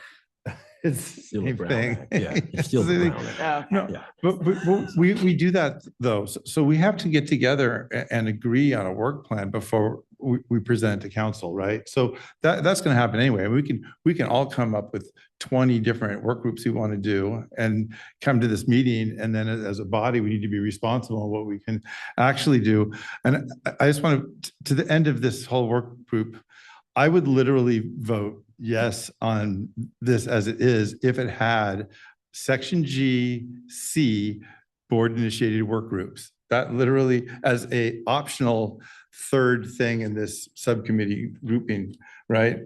If it literally had that in there, so it was just clear that that was another thing we're considering when we come up with our work plan, I would have no problem with it because it doesn't bury that aspect of the board. Okay, so I would be clear with that. I would prefer a unanimous vote if we can get one, if we can get there. But I don't know if we can get there without coming back to the next meeting. But I don't know how important that is. People can be free to put forward a motion if they'd like also. Can I say something before we do? This is probably my last comment before the vote, so I want to make sure I get it down. And again, I spent time working through it. I do say it, I appreciate the work that's gone through to develop this scope of work. I agree that the second draft definitely addressed several concerns regarding community engagement, human relations, and broader community needs. But before I can support this, I need to raise what I believe is a fundamental governance question here. Social Services and Human Relations Board was not created as a community development block grant advisory committee. It was created by the City of Alameda Charter and further defined by ordinance. The charter charges this board with assessing social service and human relations needs of our community and facilitating responses to those needs. This mission is broad. It includes homelessness, housing instability, domestic violence, community belonging, anti-hate, food insecurity, youth services, senior services, disability access, mental health access, workforce development, economic hardship, and other unmet social services needs. When I read this scope of work, I see a document that's heavily centered on the CDBG planning, CDBG funding, HUD compliance, CDBG reporting, and oversight of housing and human services activities. Those are important responsibilities, and I agree, they are. But my concern is that the document appears to make those activities the primary purpose of this board, rather than one of the several tools available to the board to carry out its charter mission. I'm also concerned about the language that describes Shrub as serving in an advisory capacity to HHS, the city manager, and city council. Again, it's a real point for me. My understanding has always been that the Shrub Board is a charter board that advises City Council with the staff supported by HHS. I'm further concerned by the language that states that HHS will periodically evaluate Shrub and that adjustments to the board's structure or scope may be made as needed. To be clear, I'm not questioning any value to CDBG oversight. I'm not. I'm questioning the importance of our partnership with HHS. I'm not even questioning that. I'm questioning whether this document reflects accurately the full legal mission of Social Services and Human Relations Board. Before adopting a document that may guide the board's work for the coming year, I'd like the confidence that it's aligned with the charter, the municipal code, and the ordinances that established and defined this board. My goal is not to slow down work. My goal is to ensure that we remain faithful to the purpose for which the people of Alameda created this board. And that's all I have to say on that. If you want to put forth a motion. What are people thinking? I actually like Sam's idea of taking this document, taking what's good about it and working backwards to come up with something that we can all support. That may take some time, but that's what we're here for. Right, I agree. I'm not going to propose yet, but why don't we think about communicating with staff, since we have a challenge of 10, or I'm not going to say a number, interest or focus that we would like to achieve in the next year. We could incorporate that in the document and meet within the working group structure to then edit that document. Wouldn't we all have to be together to do that as a board? Do drafts and maybe we can comment and hold the drafts, edit, and then we could get the 3 versions together and compare 3 versions at boards so that each we sort of finalize, I think, to get the work done in a more efficient way. Each group, and since we have some people that are in multiple groups, that they have an opportunity to build, that we could propose coming to the next meeting, incorporating the work plan so that we could perhaps by July have a work plan developed. So that's a no vote on this plan, but come back next month and then try again and see if it's an okay. So that we could be ahead of the game to have that work plan discussion so that we're sort of prepping the work plan discussion within our groups while we come up with a scope, so that we're preparing for the 2 aspects of our work. So we could potentially have something approved by July. At the end of the July meeting, we finalize the work plan and have that. So I don't know how that works in the city council board dance timing wise. It might be till September, but yeah, September. I just want to reiterate that the work plan and the scope of work are extremely different documents, and the scope of work should not outline the different groups and activities, and it shouldn't get to that level of detail. Yeah. It's an overarching instructory document. So I just want to reiterate that, because if I'm hearing correctly, it sounds like you all are actually talking about working backwards to create a detailed work plan. just to tell you the truth, Simone, seeing these work groups, I have no idea what I'm doing in those work groups. And so maybe just like, none of that makes sense. I don't know what I'd sign up for. I have no idea. Like, they just feel like words. And so maybe in my brain, having a better sense of like, oh, in this group, I would do this potentially in, but these to me is just sort of. I have a question about this scope of work. Since the only concerns, like, aside from section G, Social Services, Human Relations Board subcommittees, are we okay with the rest of the document? I'm fine with the whole document minus. Okay. So I'm wondering is there a way that we can just make that language very, very limited, turn it into something that everyone can agree on and move forward with a scope of work where we just identify that we will come up with some subcommittees. And those subcommittees will complete each of the tasks that are defined in the rest of the scope of work. I mean, that would work with me, with the reservation that I have share with Gerald, that there are things in the document that just are not correct. Okay, those need to be corrected. Okay. But otherwise, I would be fine with it, because my principal objection to this involves the subcommittees. Okay. The rest of it, I think I can live with corrections. And I'm with you, Michelle. I have no idea what all those words meant. I couldn't find myself anywhere in them either. So, okay. So you all also can vote with conditions. So you can vote with amendments to specific language you would like to see changed.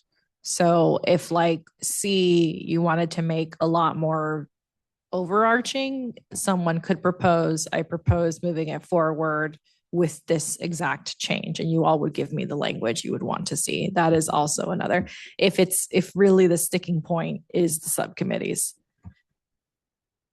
Right. So the evaluation, if you want to strike that section, you can strike it. If you want to add collaborative language, you can do that. So that's what this time is for. So I propose we approve of the scope of work document with the section G to provide at later clarity at next meeting. I would need something more specific. Yeah, because to be completely frank with you all, I don't want to run into the same issue where I propose my interpretation or our interpretation, and then we're just going back and forth.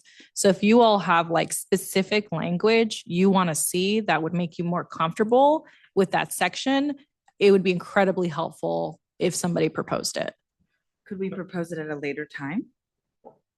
I mean, I'm proposing it, I can propose it as part of your motion. I mean, what I'm proposing is that under G, there's a section C that says, board initiated work groups. And we'll all be very sensible, rational people and not pile in a bunch of work groups when we do the scope of work.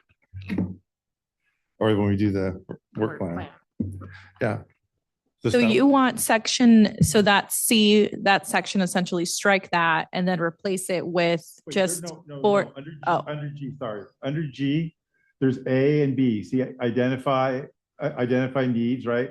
Then there's capital B, CDBG fund. Yeah. Then I would add a section C after that, another capital section C. Okay. And it would just, and it would just indicate that,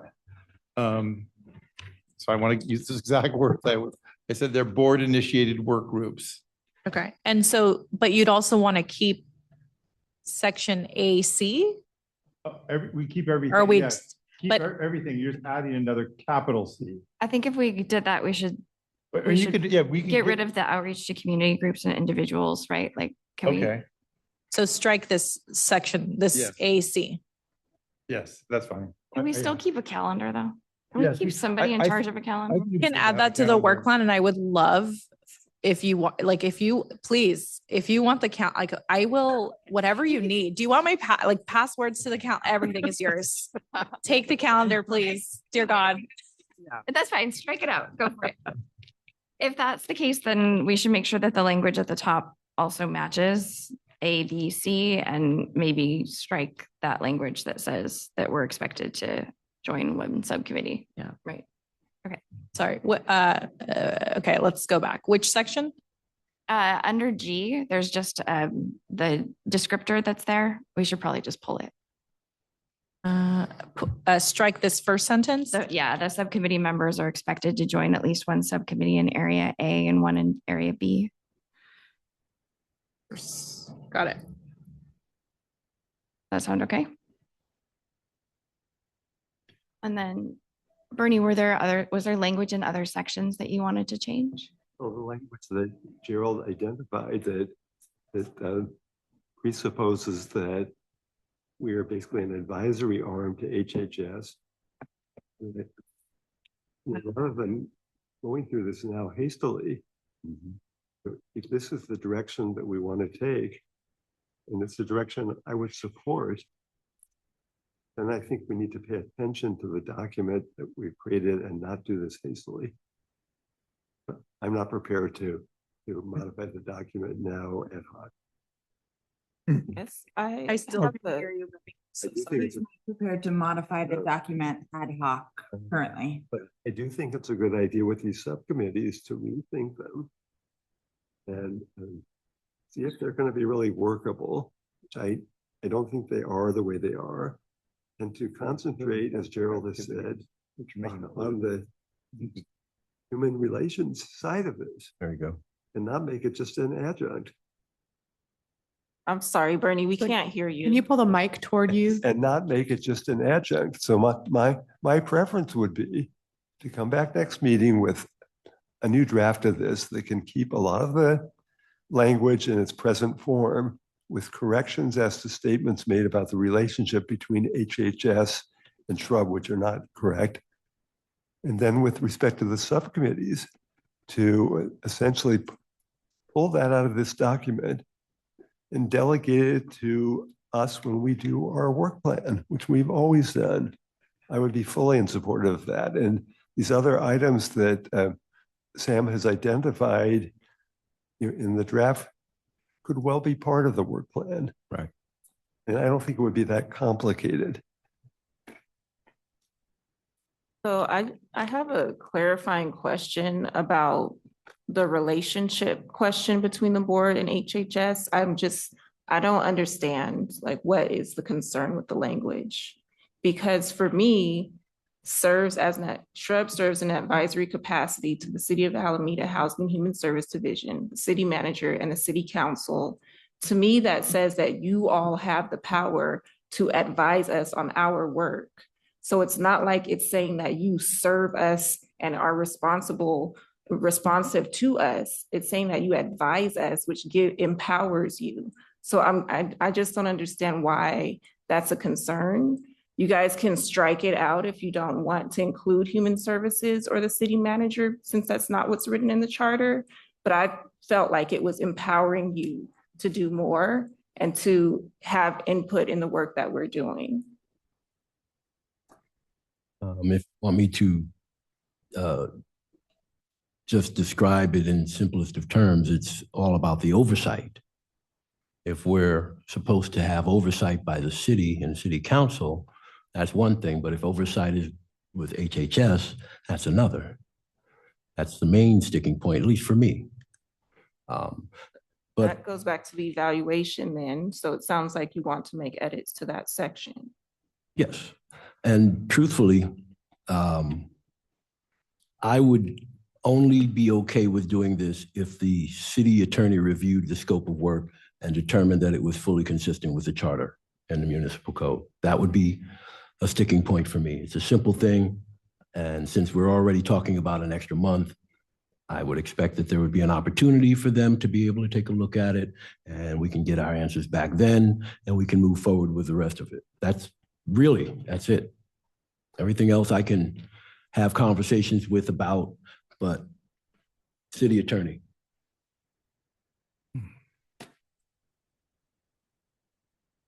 Sorry, I'm going to say, I don't think you need a city attorney to look at the scope of work.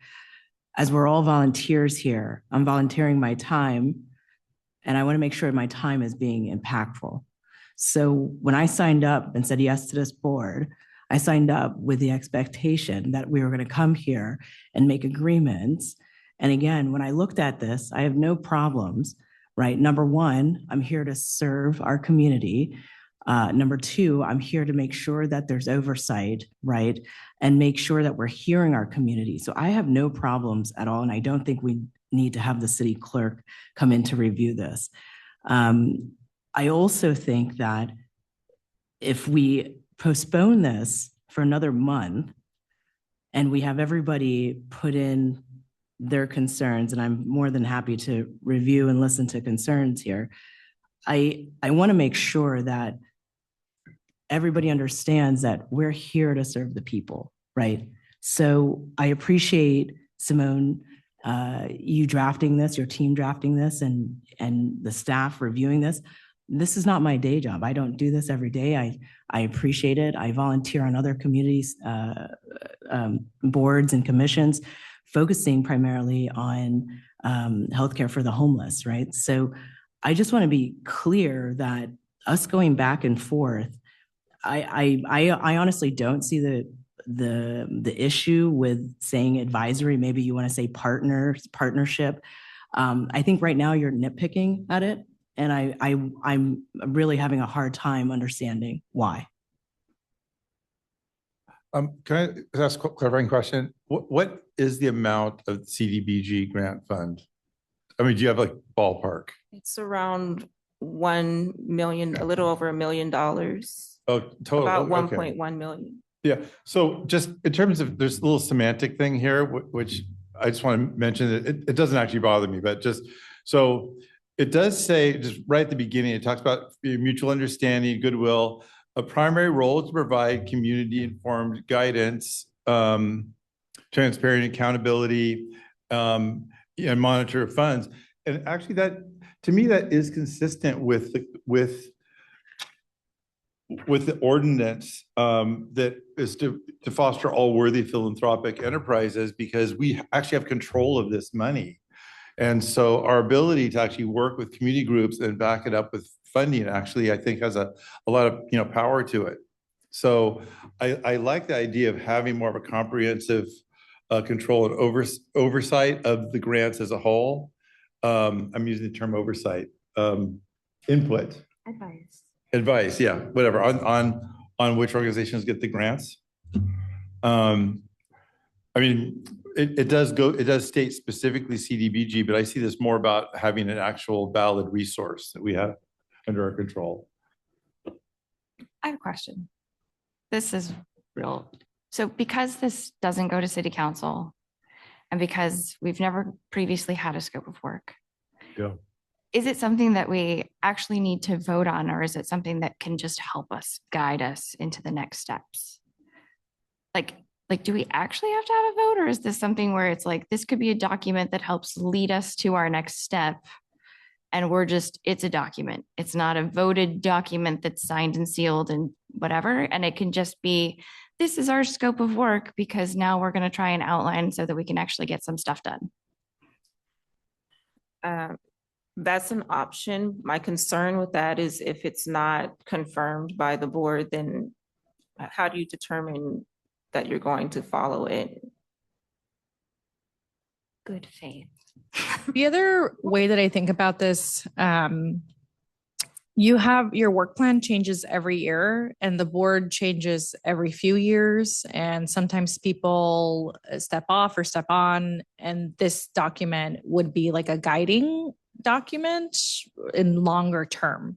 So it wouldn't, that's how I thought of it in term, gosh, I'm sorry, I'm getting sleepy. But yes. Yeah, I agree, which is part of why it doesn't get into the weeds of all of the different things and what groups should be and shouldn't be.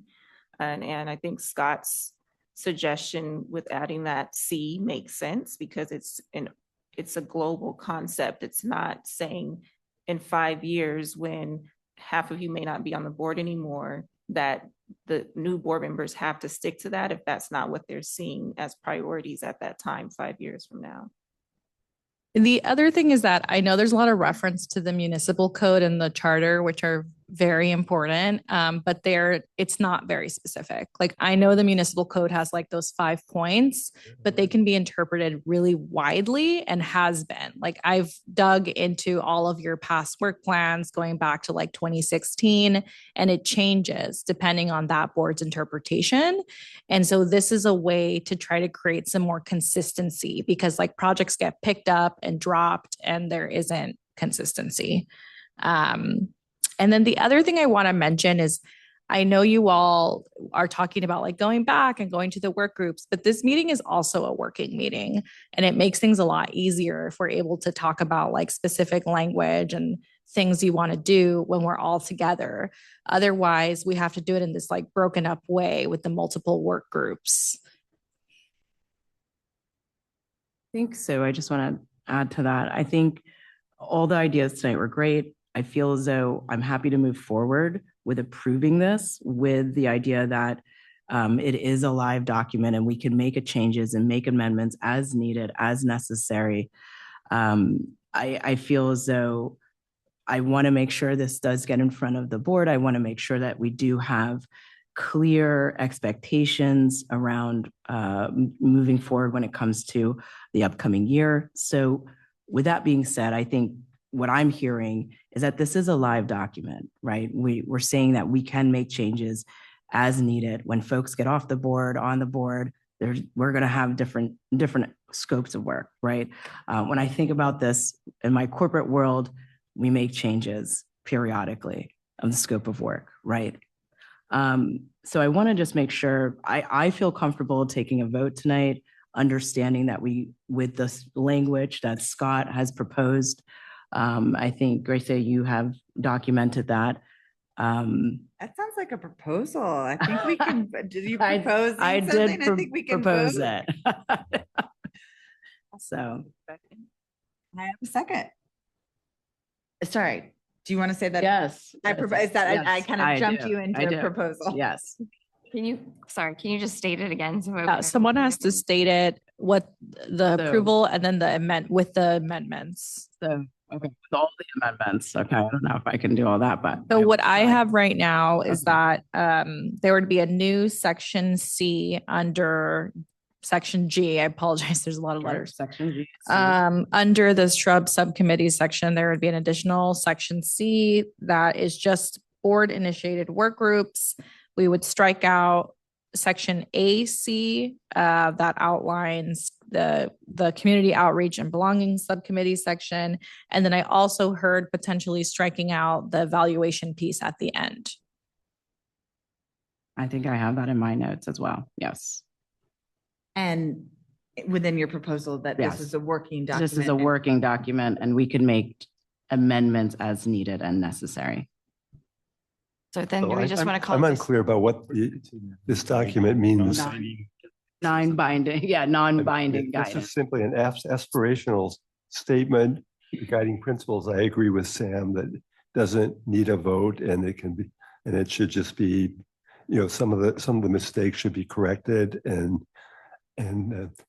some of the mandatory statements in the document should be removed, in which case I would support it. But as it reads now, it can't, it's one of two things. It's either an aspirational statement that can be corrected, but if it has to be voted on, if it's going to be voted on, it means something more. And the fact that it can be amended doesn't give me any comfort at all, because anything we do can get amended. But what's there now is not right. I agree. And I didn't hear anything about having the city attorney review the scope of work. I'm not nitpicking. I'm being very specific. I too am on a lot of boards and I don't do this as my day job either. So I think that it's important that we are specifically staying within these guidelines to be able to help support our opportunities to be able to support people. Otherwise, I think I'm going to find myself asking, why am I sitting here? What good am I doing if I'm just sitting here? So continue. Scott, so there's been a motion and a second. So are we having discussion and then a vote? Yeah, we're allowing for Okay. discussion. And I also want read back or clarification on what the actual motion is, so people can understand what they're voting on. Can you Or- read it or- one more time, Gracia? Or say it again. Yeah, and before I do, if you don't mind, Gerald, is there specific language you want to see? So I hear you loud and clear about your reservations. Is there a language you would want to propose adding? And that the city attorney review the scope of work and determine that it is fully consistent with charter and municipal code. So you would want to add a section in the scope of work that states that the document would be reviewed by the city attorney? That's correct. Okay, and then Chantel made the motion, so then you would accept or reject the suggestion. I reject it. So we can move on with discussion. Okay.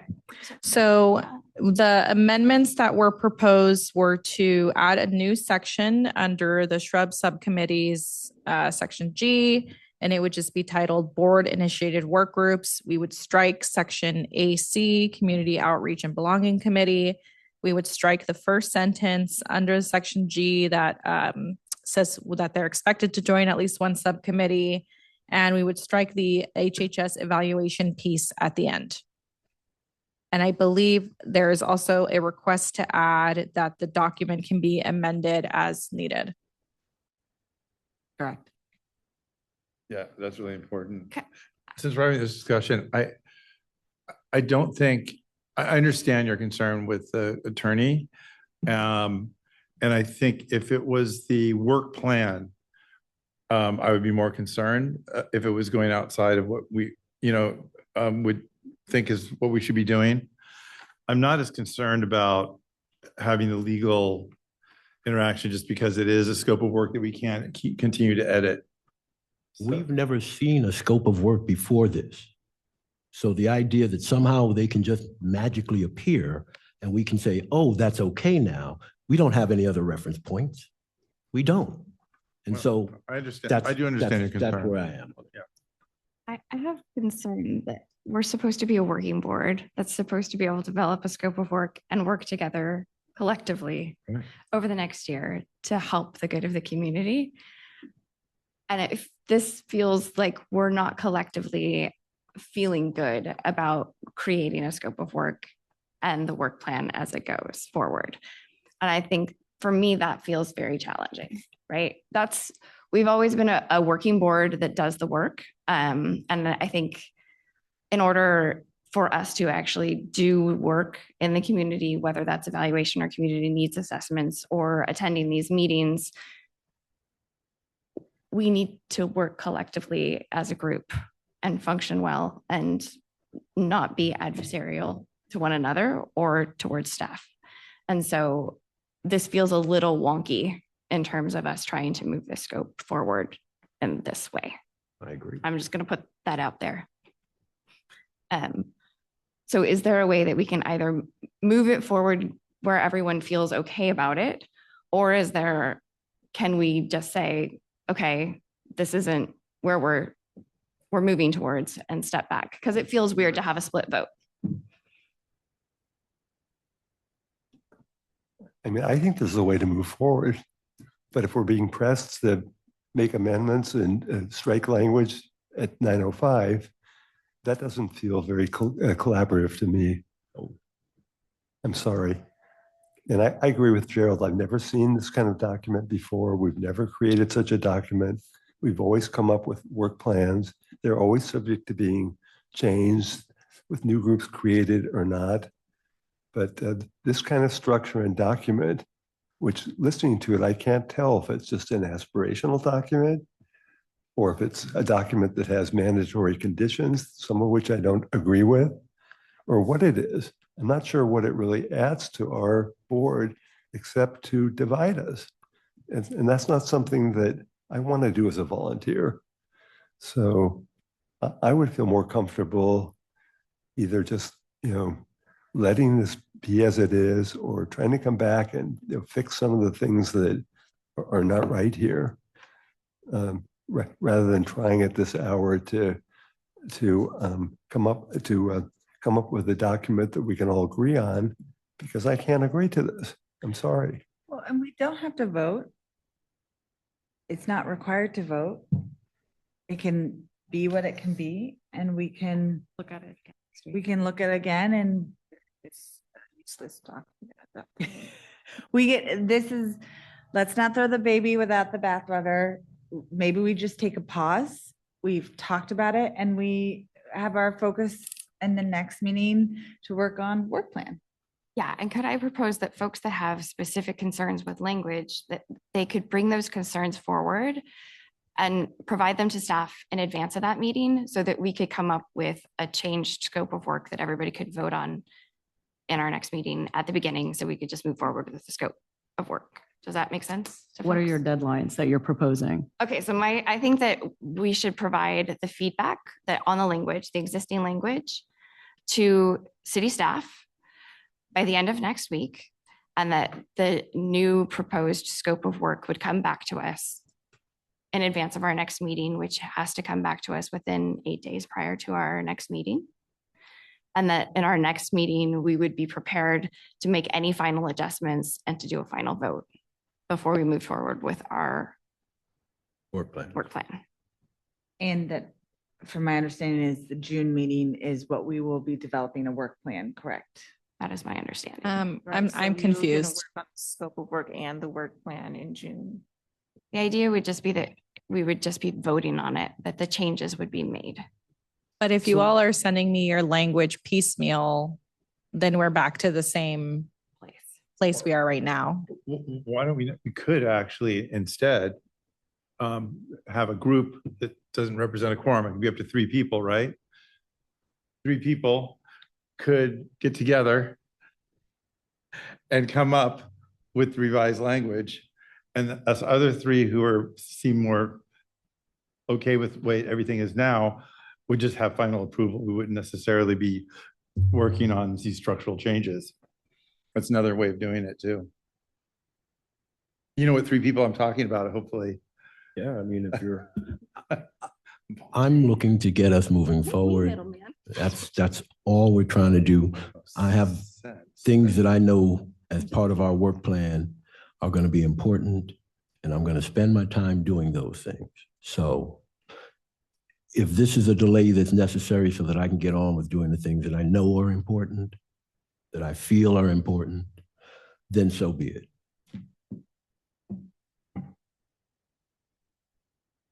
So you want to move forward with the existing one as it is, or you want to, No. okay, you want to meet again? Yeah. Okay, so we don't need any proposals. Because a vote won't, we'll have a Not- split vote.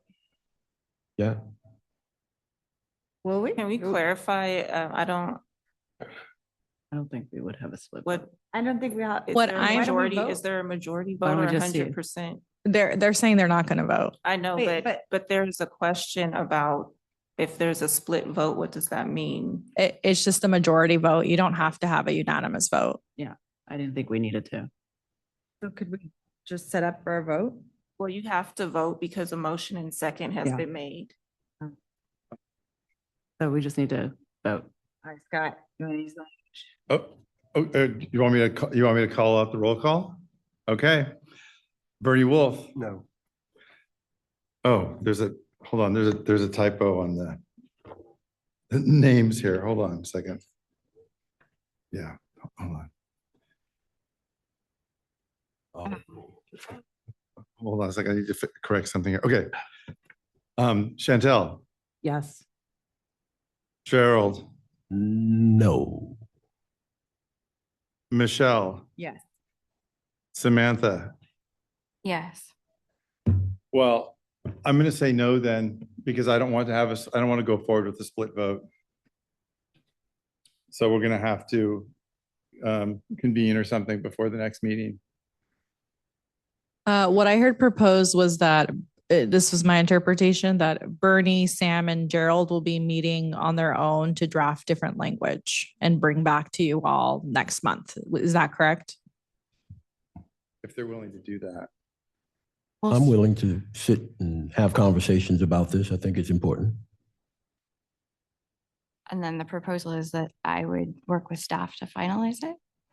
No, you all work with, that's what I heard very loudly, was that it should start with Shrub and that Shrub should draft their scope of work. Is that correct? So you all would draft language, not meet in a group that is not quorum, and then bring it back to discuss as a group for approval or really don't think denial. This has to be that complicated. It's not. I don't think, right, so you all would meet to write it, or what is your proposal, Bertie, and if I'm misinterpreting what I heard? I think I think that, I don't speak for everybody, but my objections are to the structure, to subsection G, which I think can be dealt with. And also some of the language that needs to be corrected otherwise. And with respect to subsection G, I have no problem with kind of as a scope of work, if the board wants to, kind of, listing all of these other tasks that could be parts of subcommittees or subcommittees, because, there's no harm done by it. But my main concern is that the social services aspect of this board, which is very, very, very important for me, is recognized as part of an important function of what we're doing. And I don't think it would require very much change to make this acceptable, as long as this is an aspirational document and not a mandatory one. And again, I say, I think you are correct. In my opinion, we should be the ones presenting it to you. And if we sit down and we have this conversation and we hammer out the details based on what we currently have, we would be in a better position to be able to vote yes. That's just me. So I guess there's still clarity needed on your end, Bernie, because what Grecia was saying was next steps that you, Gerald, and Sam would go over the document to make those edits. And you suggested some general edits, but not specifically what needs to change for you to feel comfortable with it. So you need to be able to articulate that directly so those changes can be made. Otherwise, we're going to be in the same place next month, right? With not having clarity on what exactly you want changed. So we need clarity on what the next steps are for your feedback and Gerald's feedback to get into the document. I'm sure the three of us will be able to create specific language that will integrate into your document and will be acceptable to me. But I would come forward with specific language, which I'm prepared to, I think, do in collaboration with Gerald and Sam. Okay. And I don't think it would be that difficult. Okay, so it sounds like the next steps are for the three of you to meet. Agreed. Okay. Yeah, I mean, I would expect whatever you bring that we would be able to vote yes with unquestionably, because my main problem at this point is just the fact that we don't have consensus. And I feel like this board will be fractured moving forward if two people don't feel like this is actually expressing their voice. But otherwise, I mean, I think this is very, for my needs, it's very close in terms of it being a scope.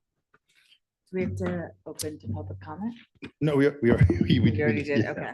We did that. So we can actually move on from this item at this point. To item 4B, work group reports. This item is for board discussion only. There's no staff presentation, so we'll go right to public comments. Is there any public comment, Grecia? We do. We have a public comment from Mr. Craig. Craig, I'm so sorry. It's late. I'm so sorry, Craig.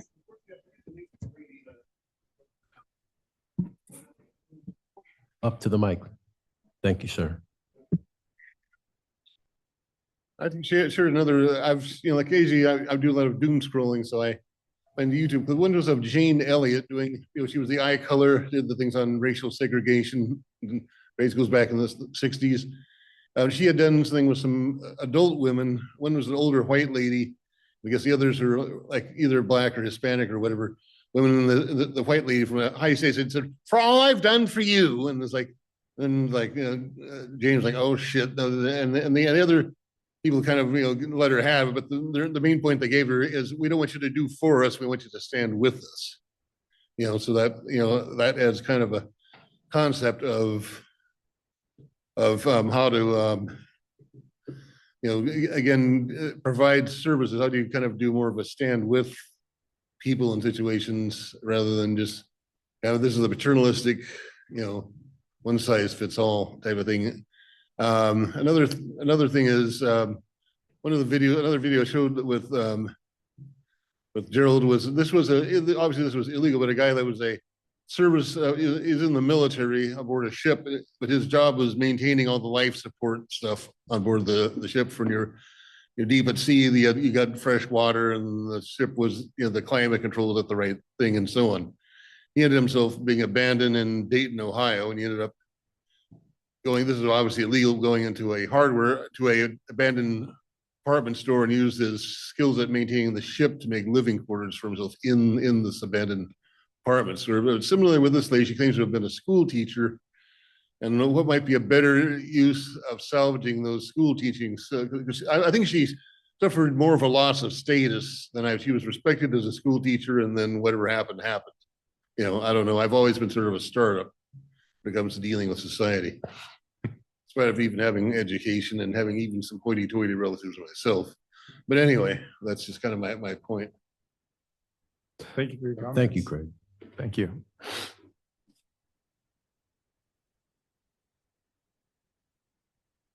I assume there's no other speakers? No, we have no other public comment. All right, we can now go to our work group reports. Given the lateness of the hour, I'm just going to mention that the age-friendly survey is live. I still need to contact the Post. I haven't done that yet. So because I want to get an article out there, an op-ed for that. And thank you, staff, for getting information out to the groups and messaging it to different groups, both Christy and Shelby. I really appreciate your support. Anything from you, Sam? No? Bernie? Yes. We had our task force meeting. The notes of the meeting are attached. Thank you, Shelby. Thank you, Grecia, for arranging this. And everything I have to say is in the minutes, in the notes. Thank you.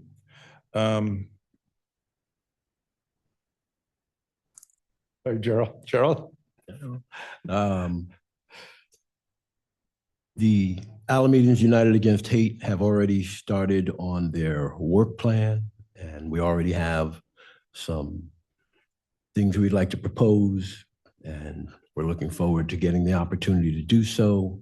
I also would like to bring some of the information that I got from the United group of United Against Hate on online hate and how they can be used to change people's minds and how we can work to try and change people's minds on it. I'd like to bring some of that to our meeting at some point so that we can discuss it. I think it's a valuable resource and that people should be able to see it. So I'd like to put that out as something we're going to be trying to do as well. That's all I've got for that. Thank you. Thank you. Thank you. Anyone else have anything else? Okay, great. We go to 5, staff communications, status report on Alameda's housing and human services. All right. So Shelby, our lovely administrative specialist, will be doing those updates today. Okay, we're on the home stretch. Okay, so HHS released a request for proposals for a residential rehabilitation program administrator that closed on May 14th. You'll remember that this program is to provide for the rehabilitation of affordable rental units. Staff are currently reviewing the proposals and will seek City Council approval of a final selection on July 7th. On May 7th, HHS, in partnership with the Shrub Road Home Committee, held an overdose response training for all city staff. The training was facilitated by Mike Snow, who is the program manager of the HIV Education and Prevention Project of Alameda County, also known as HEPAC, and it was a great success. We will be holding 2 more sessions for city staff as well as external partners this time on June 11th and July 29th. Program manager Camille Rodriguez held an info session about the Youth Advisory Committee, a subcommittee of the Alameda Collaborative for Children, Youth, and Their Families, on May 20th. She'll be holding interviews for board positions for the Youth Advisory Committee for the 2026 to 27 school year. And the first meeting will be on June 3rd with the new group. On May 26th, we released the age-friendly city survey. Oh, Scott, you already went over that. I just wanted to point out that survey is available on the City of Alameda's Housing and Human Services website, and we invite all members of the community age 55 and older to fill that out. The annual CDBG action plan will be submitted to HUD in conjunction with Alameda County Housing and Community Development on Tuesday, June 2nd. The city completes an action plan on an annual basis, and the document outlines specific projects and funding resources that will meet the greater consolidated plan goals. Shrub members will remember that on January 22nd, Program Manager Camille Rodriguez led the point-in-time count, a federally mandated count of individuals experiencing sheltered and unsheltered homelessness. Data analysis from that event revealed that the number of individuals experiencing homelessness in the city of Alameda decreased by 46.8% compared to the 2024 PID count results. This progress was made possible by a strong network of programs, partnerships, and direct outreach efforts to connect individuals experiencing homelessness with employment opportunities, healthcare, and pathways to permanent housing. And that concludes the HHS staff updates. Thank you. Thank you. All right, we're almost at the end here. Item 6, board communications, not agenda item. I do want to mention that I went to a really excellent training hosted by Alameda County Public Health. It was about Medi-Cal changes. Specifically, there's a bunch of different words people use for this population, but we're talking about people who are non-citizens, regardless of what their status is.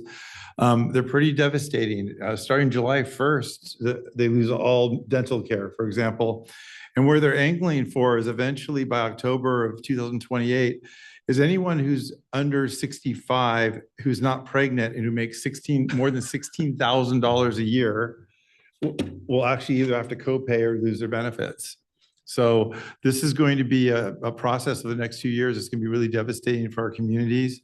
As I mentioned to Simone earlier, it's if you take these benefits away up to 64, we're going to have all these people with deferred health maintenance reaching 65, and they'll be much sicker than they would be if they didn't have preventative care before. So I just think it's worthwhile to pay attention to this and what's going on. We're going to definitely, the community and the public are definitely going to need our support around these issues. Asked if they currently have, if you could maintain your Medicaid, county, it's county by county difference, but you can, there are people that are grandfathered into the program. And as long as they keep up their status, they can continue to be a part of that program. What I know from the San Francisco County. Okay, so like San Francisco County, if someone's not a citizen, they're still going to be able to cover them. They have coverage to January 1st, 2026. As long as they maintain enrollment, they can continue. So it is county. There are other sort of workarounds that each of the public health departments are really working to maintain it. Thank you. Anything else? I just wanted to say one last time, Cindy Acker, the lady who came in here with the Child Unique Montessori School, is a huge part of our community. And she's worked with us here with the Shrub Board in the past. She's done talks, and she's been an amazing person in our environment. And I would hope that at some point we would be able to find some solutions for her. She's really somebody we should be thinking carefully about. We wouldn't want to lose her at this point in our time. That's all I have to say. Thank you, Joe. Thank you. No other comments? That means we can go to item number 7, adjournment, and we will adjourn this meeting at 9:23 p.m.